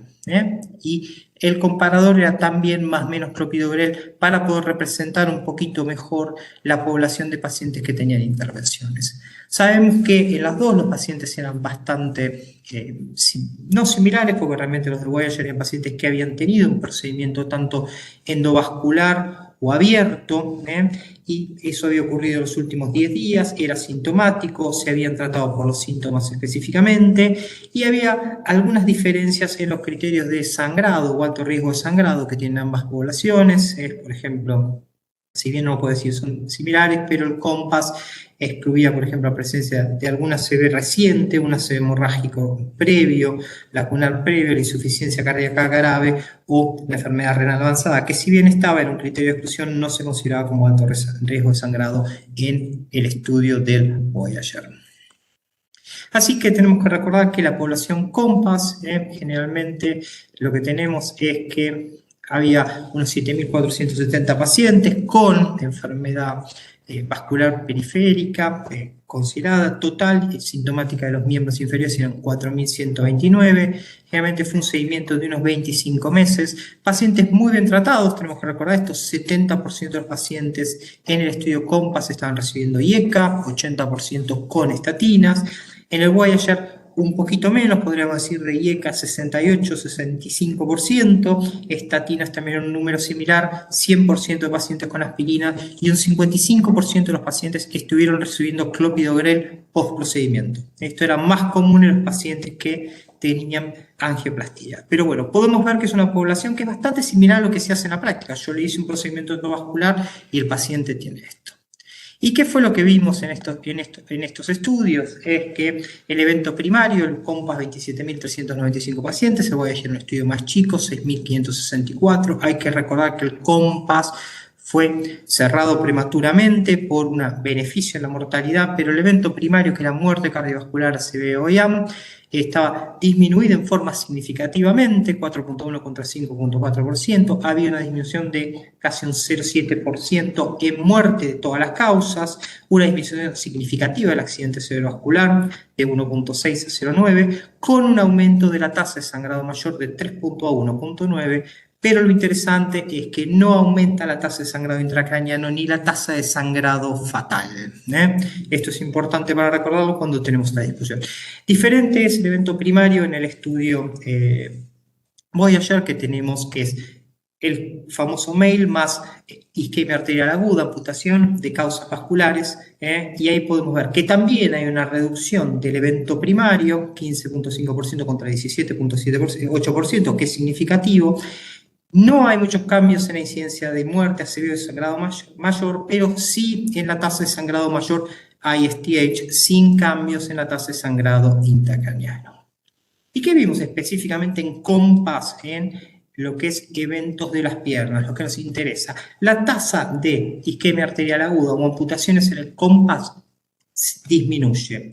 En cuanto del 2.6% de Major Adverse Event a 1.5%, también disminuye la tasa de todo tipo de amputaciones y la tasa de todo tipo de intervenciones vasculares, pero de vuelta en los pacientes que tenían vascular periférica también a expensas de un aumento del riesgo de sangrado. ¿Qué se vio en el esquema Voyager? Es que hay una diferencia de beneficio, no hay una diferencia en la tasa de amputaciones mayores vasculares, pero sí hay una importante disminución de casi un 2% absoluto en la incidencia de isquemia arterial aguda post procedimiento. Como podemos ver, no hay diferencias importantes, pero tenemos que recordar que era menos de un tercio de la población del Voyager la que estaba incluida, que era comparada contra el COMPAS, o sea que ciertos eventos no los podemos ver. Así que, ¿quiénes son los pacientes que más se beneficiaron según el esquema COMPAS? técnicamente todos los pacientes que tenían una presentación del miembro inferior de alto riesgo, esto cuanto más severa la presentación, mayor era el beneficio de los pacientes que tenían, con un leve aumento de la tasa de sangrado, y en los pacientes realmente que tenían una presentación severa o de alto riesgo del miembro inferior y tenían múltiples comorbilidades, como era enfermedad polivascular, diabetes, insuficiencia cardíaca o insuficiencia renal, o eran frágiles, era donde mayor beneficio había, con un ligero aumento de la tasa de sangrado, pero como pueden ver, la tasa de sangrados fatales se mantuvo bastante estable en todas las poblaciones. Y si lo quisiéramos ver en una ecuación final, cuando mezclamos todos los pacientes de COMPASS y Voyager, lo que podemos decir es esto: cuando yo le doy rivaroxaban más aspirina a los pacientes con enfermedad vascular periférica, por cada 1000 pacientes tratados, yo voy a prevenir 12 eventos cardiovasculares mayores en los pacientes que tienen de todo tipo de enfermedad vascular periférica. En los pacientes que tienen de los miembros inferiores voy a prevenir 3 eventos. Voy a producir 7 sangrados, de los cuales uno de ellos van a ser fatales o en órganos críticos. Así que las guías hoy por hoy son bastante claras, tanto la guía del Journal of American College of Cardiology, y las de Canadá. Ya lo que nos dicen es que rivaroxaban 2,5 cada 12 está indicado en los pacientes que tienen enfermedad vascular periférica sintomática y procedimientos recientes. Aquí en la guía americana no hay tanta disquisición sobre el riesgo de sangrado, que sí se ve en la guía canadiense, en la cual dice: para los pacientes muy alto riesgo y bajo riesgo de sangrado, que eran los pacientes que se ven incluidos en el estudio, utilizar esta combinación de rivaroxaban 2,5 cada 12 y dan una recomendación fuerte. Y también la dan esta recomendación fuerte para los pacientes que tienen presentaciones menos severas, pero que tienen bajo riesgo de sangrado, y también mantienen una recomendación muy fuerte para todo tipo de procedimientos, sean endovasculares o abiertos, y los endovasculares incluidos los pacientes que reciben clopidogrel, del uso de rivaroxaban 2,5 cada 12 con aspirina como esquema.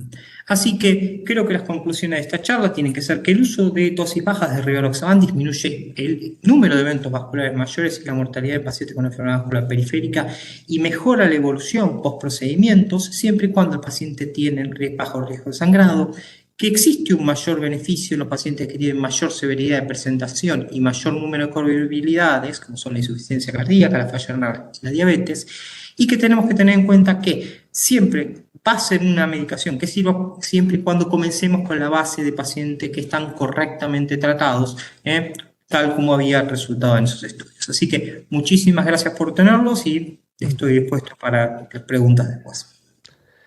Esteban, muchísimas gracias, clarísimo como siempre.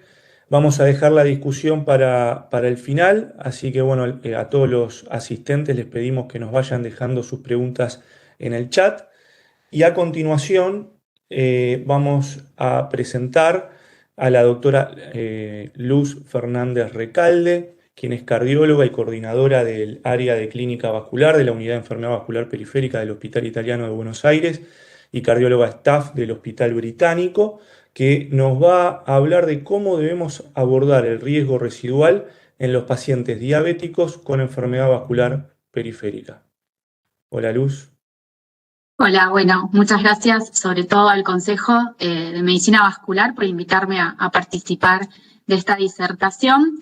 Y bueno, a mí me toca hablarles justamente de este tema, que no es nada fácil, pero trataré de aprovechar estos 12 minutos.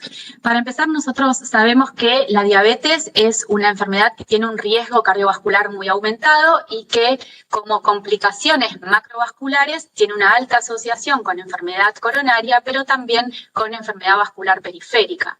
Lo que es común en estas dos patologías es que a su vez comparten varios factores de riesgo tradicionales, que muchas veces los pacientes presentan muchos factores de riesgo para enfermedad aterosclerótica, como la tensión arterial, el tabaquismo, la dislipemia, la enfermedad renal crónica, ¿por qué no? También pacientes que presentan un alto porcentaje de obesidad, y también hay otros factores que tienen que ver, como ser la alimentación, los factores ambientales y socioeconómicos, ¿sí? Todo esto ¿sí? Nos lleva a un fenómeno de inflamación crónica que favorece el desarrollo de la aterosclerosis y a su vez la aterosclerosis favorece mayor inflamación, lo cual de alguna manera perpetúa la enfermedad aterosclerótica y por supuesto la progresión de la enfermedad vascular. Entonces no hay duda de que un paciente diabético con enfermedad vascular tiene un riesgo muy elevado desde el punto de vista cardiovascular. Pero entonces, ¿por qué un paciente diabético y con enfermedad vascular que cumple las metas de tratamiento tiene, a pesar de esto, ¿sí? eventos recurrentes cardiovasculares frecuentes ¿sí? y progresión de su enfermedad vascular? Y bueno, esto tiene que ver con el famoso riesgo residual, que justamente es eso, es el riesgo que presentan estos pacientes ¿sí? de tener eventos recurrentes a pesar de estar cumpliendo metas de tratamiento desde el punto de vista desde el colesterol LDL, el control de su presión arterial y de su glucemia. Entonces, de alguna manera, la diabetes es el árbol que vemos, ¿sí? La parte frondosa de ese árbol, con sus complicaciones tanto micro como macrovasculares, pero lo que no estamos viendo es la raíz que está alimentando a este árbol, ¿sí? Que tiene que ver con los mecanismos que llevan al riesgo residual aumentado, como ser mecanismos que tienen que ver con la disfunción endotelial. Sabemos que la hiperglucemia crónica justamente daña el endotelio, ¿sí? Altera la vasodilatación y produce daño vascular. Por otro lado, el estrés oxidativo, que aumenta los radicales libres y genera daño vascular. La famosa inflamación, la diabetes es un estado proinflamatorio permanente, persistente, ¿sí? Que favorece el desarrollo de la aterosclerosis, ¿sí? Donde tenemos un montón de biomarcadores que nos permiten de alguna manera poder evaluar este riesgo residual, y también un dato que es muy importante en los pacientes con diabetes, que es el tipo de dislipemia que generan, la dislipemia heterogénica, en la cual tenemos bajo contenido de HDL y lipoproteínas remanentes muy heterogénicas, inclusive mucho más heterogénicas que el colesterol LDL mismo, que son los triglicéridos ricos en lipoproteínas y el colesterol remanente, que de alguna manera hacen que estos pacientes tengan un riesgo residual muy aumentado de eventos cardiovasculares. Entonces nosotros tendríamos que enfocarnos de una manera multifactorial para poder disminuir este riesgo residual y buscar terapéuticas que tengan impacto sobre los fenómenos antioxidantes, los fenómenos antiinflamatorios, antiplaquetarios y algunas vías específicas de tratamiento, como por ejemplo pueden ser las vías que tienen que ver con los inhibidores de las proteínas CSK9. Entonces, ¿cómo podemos medir el riesgo residual de estos pacientes? ¿Sí? Hay distintos scores que podemos utilizar, por ejemplo, estos dos, el Smart Risk Score y el Smart Risk Model, que estos lo que hacen es evaluar específicamente en pacientes vasculares qué riesgo residual presentan y tienen en cuenta un montón de ítems para valorar, pero sobre todo el valor de PCR, y también tienen en cuenta, por ejemplo, si el paciente está tomando estatinas, si está tomando antitrombóticos, y en el caso del Smart Reach, por ejemplo, también tiene en cuenta si están en tratamiento con glifosinas. Entonces, para poder disminuir el riesgo residual de estos pacientes, de alguna manera nosotros tendríamos que focalizarnos en el riesgo residual, pero a su vez con distintos targets de tratamiento. Y uno de los riesgos residuales es el que tiene que ver con el tratamiento del colesterol, ¿sí? Donde el target de tratamiento fundamentalmente va a ser el colesterol LDL. Y aquí nadie duda que en un paciente con diabetes hay muchísima evidencia al respecto, ¿sí? Donde las estatinas son clase de recomendación 1 en el tratamiento de la dislipemia en pacientes diabéticos, en pacientes vasculares, ¿sí?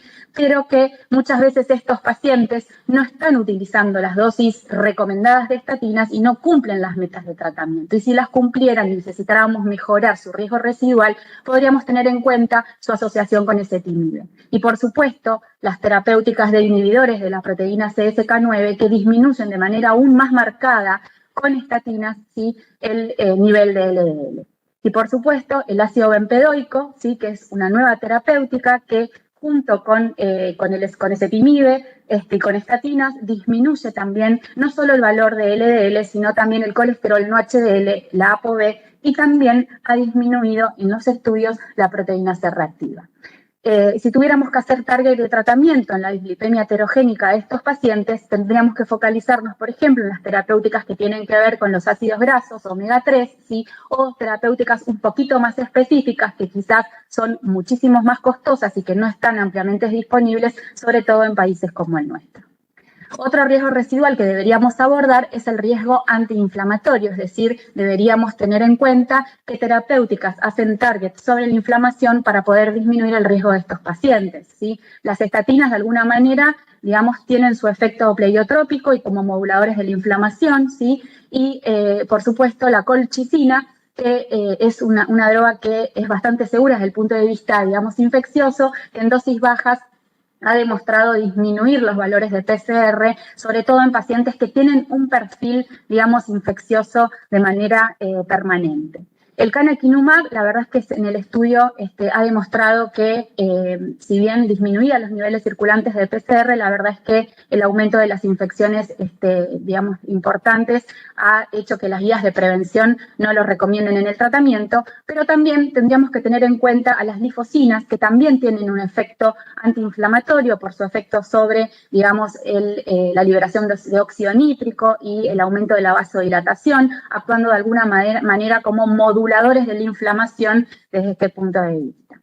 Otro target residual va a ser, obviamente, como recién Esteban muy bien nos comentaba, el riesgo residual trombótico, ¿sí? En estos pacientes sabemos que, digamos, la diabetes tiene un riesgo aumentado de trombosis y, por supuesto, complicaciones aterotrombóticas, entonces quizás en estos pacientes con un riesgo muy alto y que tengan mayor predisposición a la trombosis, deberíamos considerar el esquema de rivaroxaban en dosis bajas con aspirina. Por otro lado, el riesgo que tiene que ver con la terapéutica de tratamiento específicamente sobre los triglicéridos, acá una terapéutica novedosa que es el icosapento de etilo, la verdad que esto sobre todo en pacientes que tienen triglicéridos muy elevados, ¿sí? Y que por ahí no cumplen del todo las metas de tratamiento en lo que tiene que ver con el LDL.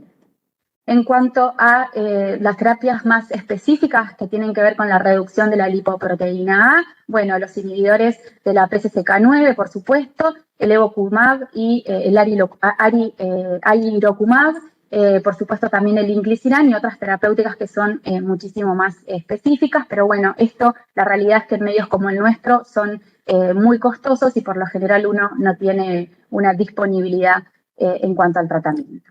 Y por supuesto, en cuanto a lo que es el riesgo residual hipoglucemiante o en la diabetes en sí, ni hablar de las glifosinas, los inhibidores de la SGLT2 y los análogos del GLP-1, que la verdad que han disminuido los eventos cardiovasculares y la mortalidad en pacientes, sobre todo diabéticos, que tienen enfermedad renal e insuficiencia cardíaca, y los GLP-1, sobre todo en pacientes, por ejemplo, que tienen obesidad asociada.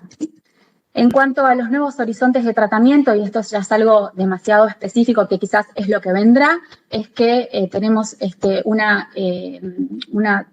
la osteoprotegerina, que se estudia sobre todo en pacientes con diabetes tipo 2, que inhibe una vía que tiene que ver con la calcificación de la media arterial y que está muy aumentada en pacientes vasculares y podría tener un papel predictivo en la gravedad y progresión a isquemia crítica.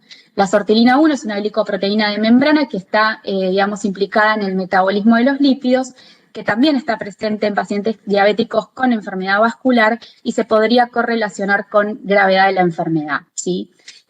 Lo que se sugiere su posible uso como marcador en la progresión de la enfermedad. Y estos son los targets de tratamiento que son, digamos, más novedosos y específicos. Por ejemplo, hay un target de tratamiento que tiene que ver con uno que se llama silpiquevimab, que tiene que ver con, digamos, un efecto antiinflamatorio muy marcado con la interleuquina 6 y disminuye de manera muy importante los niveles de PCR circulantes. Pero, por supuesto, como todo esto, tendrá sus costos y no los tenemos todos al alcance de la mano.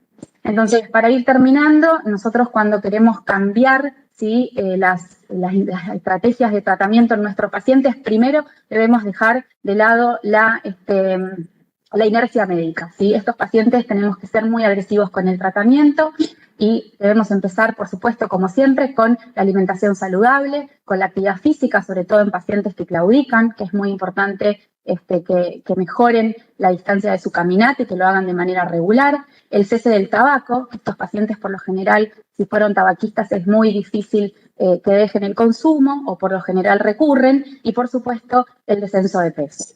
En cuanto a la terapia de lo que tiene que ver con los tratamientos de la diabetes, recordar que en diabetes el tratamiento con los inhibidores de la CGLT2 y los análogos de GLP-1, la verdad es que uno los puede usar junto con metformina y deberían ser instaurados lo más pronto posible para mejorar el perfil metabólico de estos pacientes. En cuanto al tratamiento de la dislipemia, bueno, tener en cuenta las estatinas, ¿sí? Siempre en la dosis más alta que el paciente tolere. Si el paciente no tolera dosis elevadas de estatinas y no cumple metas de tratamiento, la asociación con ezetimibe, ¿sí? Si uno dispusiera de inhibidores de la PCSK9 junto con estatinas, también lo podría utilizar, lo mismo que el ácido bempedoico.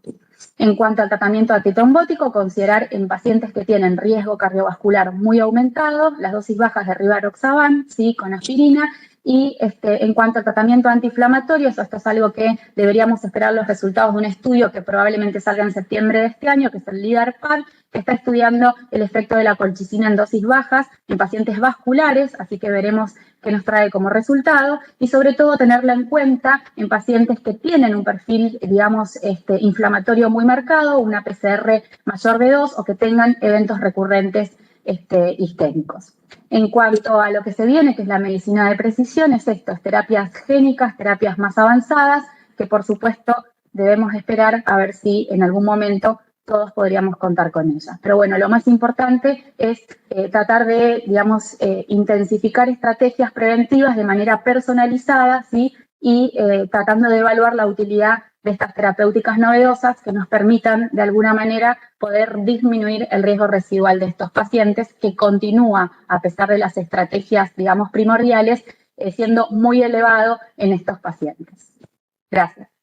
Muchas gracias a vos, Luz, por la charla. Genial, como siempre. Bueno, continuamos con el cronograma que tenemos pautado. El doctor Nicolás Esteibar, especialista en cardiología clínica e intervencionista de la ciudad de Mar del Plata. Es miembro del Consejo de Medicina Vascular y de Hemodinamia de la Sociedad Argentina de Cardiología, y él nos va a hablar de una charla que dice isquemia crónica que amenaza al miembro. Cirugía versus tratamiento endovascular. Te escuchamos. Bueno, muchas gracias por la invitación. Vamos a volar porque tenemos un tema bastante complejo. En principio, ¿se ve bien ahí? No me deja pasar. Ahí está.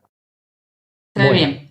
Perfecto. No, nada, empezar entonces, ya hablamos un poquito de lo que es la enfermedad arterial de los miembros inferiores, en este caso con un riesgo de amputación. Vamos a hablar de enfermedades con una alta mortalidad, un alto riesgo de amputación, enfermedades que pueden afectar tanto la parte suprapatelar o infrapatelar, dependiendo la localización, más frecuente en los pacientes tabaquistas la parte suprapatelar y más frecuente en los diabéticos la parte infrapatelar. Para eso tenemos distintas clasificaciones, podemos utilizar la clasificación de Rutherford como para nosotros tener un parámetro, o la de Fontaine, del estadio que podemos tener de estos pacientes, que van desde pacientes asintomáticos a pacientes claudicantes, y los que nos vamos a centralizar ahora, que son los pacientes más críticos, son los que tienen dolor en reposo o que tienen pérdida del tejido, ya sea ulceración, gangrena o lo que fuese, ¿no? Para ello, bueno, como les decía, es la manifestación que amenaza el miembro, es una manifestación de las más graves en la enfermedad vascular periférica.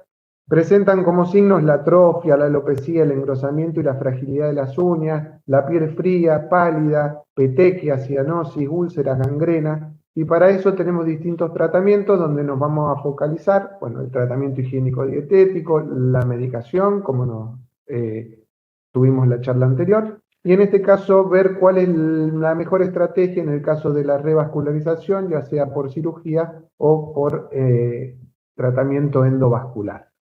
Para eso tenemos distintas clasificaciones, como son las que nos dan las guías TASC, donde nos dividen en lesiones más simples, donde van desde la lesión tipo A o tipo B, a lesiones más complejas, como pueden ser las lesiones tipo C o tipo D, donde pueden afectar distintas alturas del árbol arterial, ya sea ortoilíaco, femoropopliteo, en este caso. A nivel de esquemático es más sencillo verlo, no sabérselo de memoria, sino saber que las lesiones más simples, que sean cortas, que se ubiquen a nivel de uno de las ramas arteriales, son lesiones más sencillas. A nivel de oclusiones, ya sean bilaterales o oclusiones segmentarias o oclusiones asociadas a lesiones segmentarias extensas o lesiones más complejas, de acuerdo a eso las vamos a ir dividiendo a nivel ilíaco o a nivel femoropopliteo en la escala de TASC para determinar la complejidad de la lesión y en base a eso ver cómo vamos a abordar ese tipo de lesión. Si hablamos del eje infrapopliteo, podemos hablar de la clasificación de Glass, donde más o menos se basa en lo mismo, lesiones que van de lesiones simples, que es el estadio 1 o estadio 2, donde son lesiones cortas, focalizadas, o oclusiones también cortas, a estadios más complejos como pueden llegar a ser el 3 y el 4, donde ya tenemos lesiones que abarcan 2/3 del vaso, oclusiones de 1/3, o inclusive el estadio 4, donde las lesiones son multisegmentarias o oclusiones de larga longitud. Para esto, bueno, tenemos lo que es la guía actual que ha salido este año del manejo de la patología periférica, donde nos indica como primera indicación 1 es que estos pacientes deben ser manejados con un equipo multidisciplinario. Y si ustedes ven en la tabla ahí, el equipo multidisciplinario debe estar formado por especialistas en cirugía vascular, hemodinamistas, enfermeras, bueno, especialistas en cirugía plástica, endocrinólogos, múltiples especialistas que hacen que se tome a esta patología como una patología multidisciplinaria para tener justamente un mejor resultado, un mejor cuidado del miembro con menor pérdida del tejido posible para preservar el miembro de esa persona. ¿En qué se basan más o menos los factores de la revascularización? Lo que uno tendría que tener en cuenta, por un lado, es la anatomía, donde, bueno, si ese paciente ya ha tenido revascularizaciones previas, si han sido fallidas o no, ya sean endovasculares, quirúrgicas o híbridas, y después podemos analizar la anatomía pura, si son lesiones simples, si son lesiones complejas, si abarcan un segmento, si son oclusiones extensas, o si son lesiones que son más selectivas para un tipo de tratamiento que para otro. Con respecto a los conductos, podemos decir que hay que tener en cuenta también que hay que visualizar lo que son la vena safena para ver si es un conducto adecuado para la revascularización, que sería muy importante si es un conducto adecuado para la revascularización en forma quirúrgica.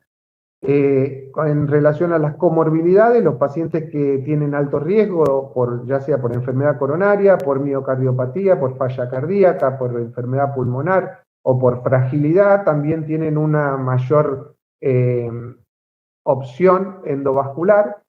Y también las guías dicen que se le puede ofrecer, de acuerdo a la preferencia del paciente, la modalidad del tratamiento, explicándole los riesgos de cada uno, ¿no? En este esquema, en resumen, lo que dice es que el paciente cuando ingresa debe ser obviamente evaluado por un equipo multidisciplinario, como el que nombramos, y en base a eso podemos utilizar la clasificación de Wi-Fi de acuerdo al estadio que tenga ese pie, si hay afectación de tejidos, si tiene úlcera, gangrena, o si tiene signos, bueno, de isquemia o de infección.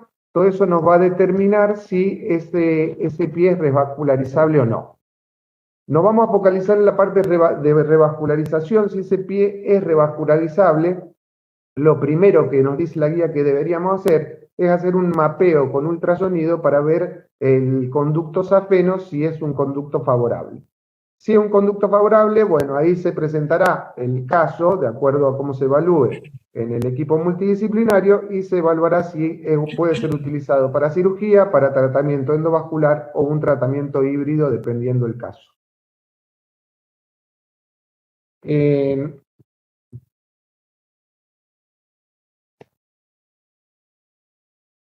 Ahí. Bueno, con respecto a las recomendaciones, un poquito un resumen de lo que dice es, bueno, que debe ser evaluado, como dijimos recién, por un equipo multidisciplinario, evaluar sobre todo, todas estas son recomendaciones tipo 1, tratar de llevar a la revascularización del paciente lo más pronto posible para minimizar la pérdida del tejido, aliviar el dolor y preservar la función del miembro, analizar lo que fue la vena safena, si está disponible o no. Toda vena disponible puede ser para revascularización. En los pacientes que son de alto riesgo pueden ser considerados para la estrategia endovascular, y los pacientes ya clase 2, podemos decir que los pacientes donde no tengan una vena safena que sea de buena calidad, pueden ser sometidos con prótesis. Con respecto a los distintos estudios que se han ido presentando, uno de los estudios más recientes es el BEST, donde en este estudio, el BEST-CLI, se evaluó 2 cohortes. En una cohorte era el tratamiento de bypass con vena safena mayor a 3 milímetros, que es una vena safena apta, o el mejor tratamiento endovascular, y la segunda cohorte sería el bypass con prótesis versus más el tratamiento endovascular mejor posible. Los puntos finales fueron los eventos adversos, ya sean muerte, amputación por encima del tobillo, reintervenciones, como pueden ser por trombolisis, por trombectomía o por realización de un nuevo bypass, y los puntos finales secundarios fueron lo que son las reintervenciones menores o infarto, ACV o muerte por cualquier causa. Los resultados finales en el grupo 1, que habíamos dicho que era el grupo donde teníamos bypass con vena o tratamiento endovascular, se observó que, bueno, no había ninguna modificación en relación a muerte o en relación a amputación, pero sí teníamos, en amputaciones menores, pero sí teníamos un beneficio en relación a la cirugía en lo que era reintervenciones mayores y en eventos adversos mayores en miembros inferiores. En el caso de la cohorte tipo 2, que era el bypass con prótesis y el tratamiento endovascular, no tuvieron diferencia significativa en ninguno de los 2 procedimientos, lo cual concluye este estudio en que el paciente que tenga un adecuado conducto venoso puede ser una de las mejores opciones para este tipo de tratamiento. Después, otro de los estudios que tenemos es el estudio Basile. Perdón, Nicolás, tenemos que ir finalizando la presentación. Dale. El estudio Basile comparado lo que es bypass con vena contra angioplastía lo mejor posible. Bueno, y en este tipo de estudios lo que se vio en realidad es algo contrario a lo que vimos recién en el estudio anterior, que el paciente que fue sometido a bypass tuvo mayor amputación, tuvo menor tiempo a la amputación en relación a la angioplastía, a costa de una mayor reintervención en el caso del territorio endovascular. También hubo otro estudio como es el EMINENT, donde ya se empezó a ver el tratamiento endovascular, donde se estudió más que nada los que son stent, liberadores de drogas con stent sin droga, donde dio a favor a lo que es stent liberador con droga en el tratamiento de la arteria femoral superficial y la poplitea, y en el caso de los vasos infrapopliteos, bueno, se vio que hoy en día se está estudiando pacientes con balón versus tratamiento con stent bioabsorbible, donde el resultado final a un año es la mejoría en los stent bioabsorbibles en relación al balón, a un año en relación a lo que es amputación, oclusión total y reestenosis. Bueno. Como resultado, como conclusión, el tratamiento debe ser multidisciplinario y focalizado en el paciente en particular. Gracias. Muchas gracias, Nicolás. Bueno, agradecemos a todos y queríamos presentar a nuestro panelista, que es el doctor Jorge Casas, médico cardiólogo, miembro titular de la Sociedad Argentina de Cardiología, pertenece a lo que es el Consejo de Medicina Vascular y además es miembro del grupo de Medicina Vascular de CEDIC de Bahía Blanca. Jorge, un gusto participar, agradecemos a todos los de la mesa. ¿Alguna conclusión que nos quieras brindar, Jorge? Bueno, ¿Una pregunta, duda? muchísimas gracias, excelente todo, me encantó todo, muy ágil, dinámico y completo. El caso clínico un poco cumple con todas las charlas que se han tocado, ¿no? Deja muy claro la importancia de lo interdisciplinario. Y bueno, y el paciente presentado no solo era vascular periférico, sino que tenía, digamos, lo llamamos modificadores de riesgo, era panvascular, tenía algo de alteración de la función renal, era diabético, como dijo Luz perfectamente, ser diabético aumenta la mortalidad de cualquier causa, MACE, todo, digamos, empeora todo, y además tenía una consecuencia, digamos, de su arteriopatía, que era el trastorno trófico, que sabemos que eso imprime riesgo, eso aumenta las chances de problemas. Y yendo un poquito por todo lo que se fue charlando, ese era un paciente.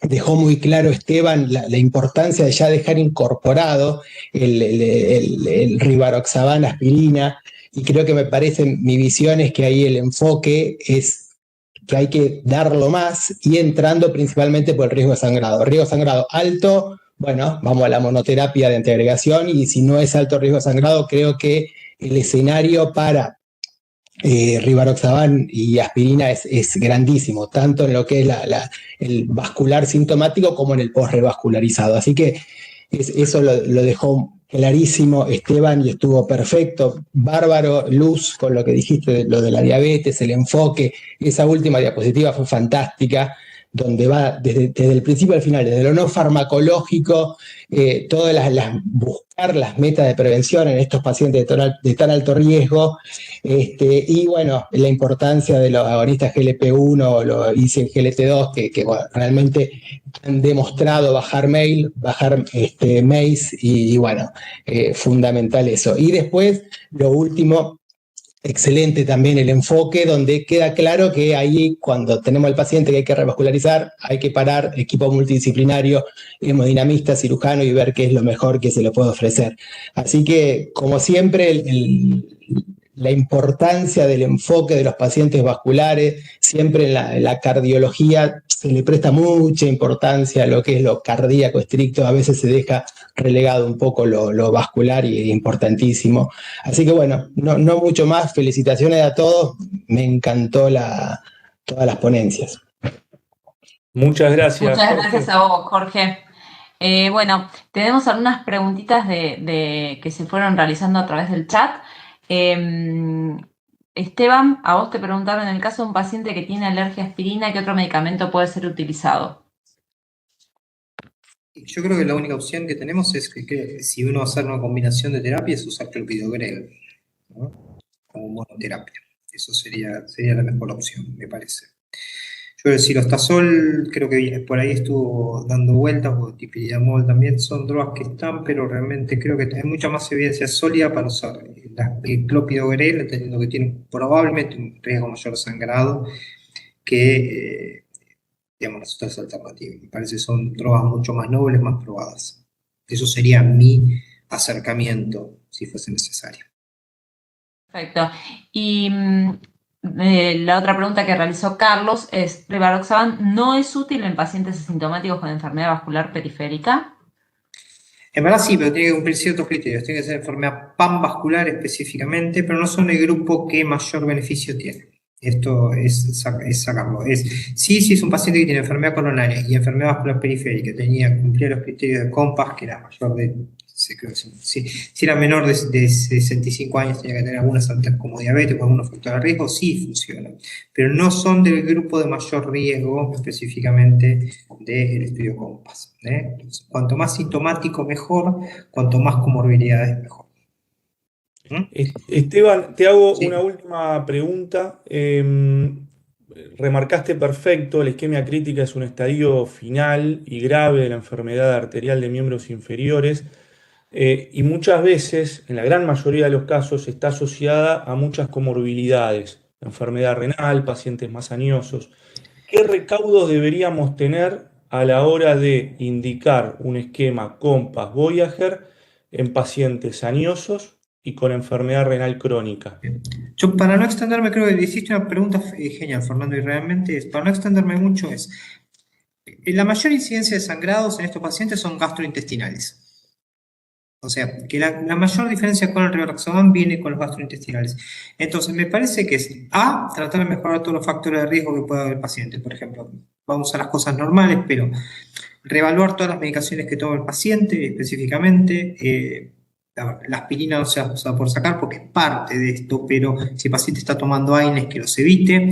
Siempre considerar un inhibidor de bomba de protones específicamente, esomeprazol, lansoprazol específicamente, si vamos a poner clopidogrel, me parece que es una buena opción, a pesar de que está ya muy discutido eso, pero creo que tiene que bajar la presión y realmente tratar de mejorar todo eso. Hay pacientes en los cuales, si yo tengo un paciente que tiene una úlcera reciente, probablemente no le voy a poner este esquema combinado y lo hace como monoterapia, pero no eran los pacientes estos específicamente. Entonces yo creo que hay pequeños detalles que tiene que hacer. Y el otro tema es tampoco tenerle miedo al sangrado, y esto es importante, porque la mayoría de los sangrados tienen un causal anatómico. Entonces, que el paciente haya sangrado de alto riesgo no significa que después de un tiempo yo no lo pueda volver a poner en este esquema. Más si yo tengo la oportunidad, por ejemplo, que el endoscopista me cerró una úlcera, hizo un buen tratamiento con un inhibidor de bomba de protones, está bien el paciente, estable, pasó cierto tiempo y lo vuelvo a mejorar. ¿Por qué? Porque son drogas que disminuyen eventos mayores. ¿Cuál es la mortalidad de un sangrado digestivo? ¿Cuáles son las complicaciones de un sangrado digestivo? ¿Cuáles son las complicaciones de una amputación? ¿Cuáles son las complicaciones de una isquemia arterial aguda? ¿Cuáles son las complicaciones de un accidente cerebrovascular? Por eso creo que lo tenemos que empezar a mirar de forma diferente. Hay que arreglar al paciente, lo mismo que en FA. Sacar las drogas que aumentan el riesgo de sangrado, mejorar los factores de riesgo que tiene el paciente para el sangrado, esto bajar la presión y tratar de mejorar las cosas. Gracias, Esteban.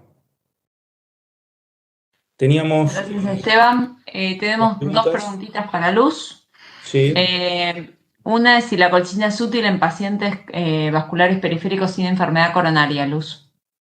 Bueno, esa es una pregunta que, como dije en la presentación, tendremos que esperar los resultados del LEADER-PAD, que va a salir, se supone, en septiembre o a fines de este año, que está estudiando cómo es el efecto de la colchicina en dosis bajas en pacientes con enfermedad vascular específicamente.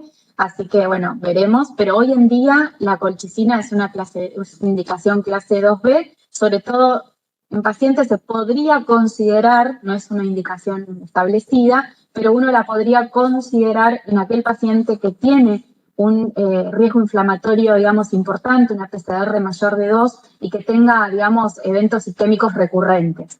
Pero no es una indicación, obviamente, bien establecida. Perfecto. Y la otra consulta era si el silostazol tiene otro lugar, además de los pacientes con claudicación intermitente, para lo que es mejorar la distancia de caminata. No, en mi opinión, y a la luz de los estudios que están realizados con silostazol, la verdad es que lo mejor que hace el silostazol es específicamente en el paciente que tiene claudicación intermitente, ¿sí? Porque justamente hace eso, mejora la distancia de la caminata, así que me parece que esa es la indicación mejor establecida del silostazol.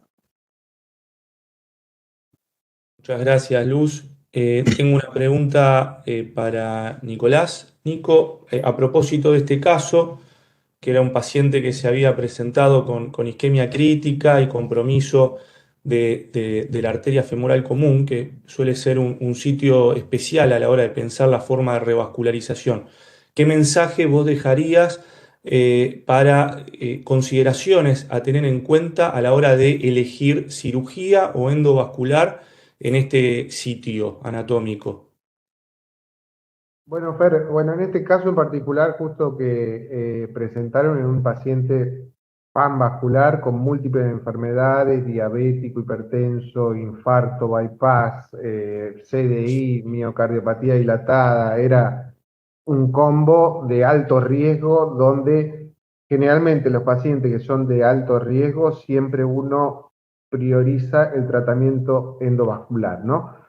Eso por un lado. En segundo lado, sería este tipo de pacientes, tenemos justamente un sitio donde es un sitio de flexión, donde hoy en día puede haber algunos tipos de stent que se pueden utilizar en sitios de flexión, como es arteria poplitea o arteria femoral común, donde podrían utilizarse en este caso, pero también hay que hablarlo, como dijimos en toda la charla, con el equipo multidisciplinario, porque hemos hecho muchos casos híbridos y en este caso a lo mejor se podría haber hecho tratamiento endovascular sobre la arteria femoral superficial hipoplitea, y en el caso de la femoral común también existe la posibilidad de que el cirujano en forma híbrida pueda hacer una endarterectomía en ese lugar.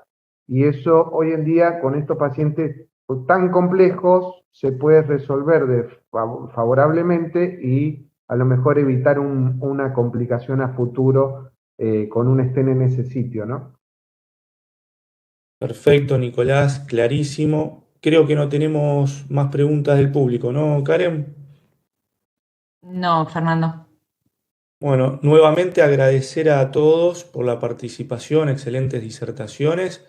Y bueno, le damos lugar a la doctora Silvana Resi para el cierre de este simposio. Bueno, gracias a todos los expertos que estuvieron hoy, al público, a la audiencia que está presente hasta ahora, a la Sociedad Argentina de Cardiología por este espacio tan importante. Y no se olviden, los invitamos todos los segundos jueves de cada mes en los Ateneos del Consejo de Medicina Vascular y que participen en todas las actividades que tenemos, serán todos bienvenidos. Y bueno, nos vemos el jueves entonces en el Ateneo del Consejo y en las actividades del Consejo en el resto del año. Muchas gracias a todos.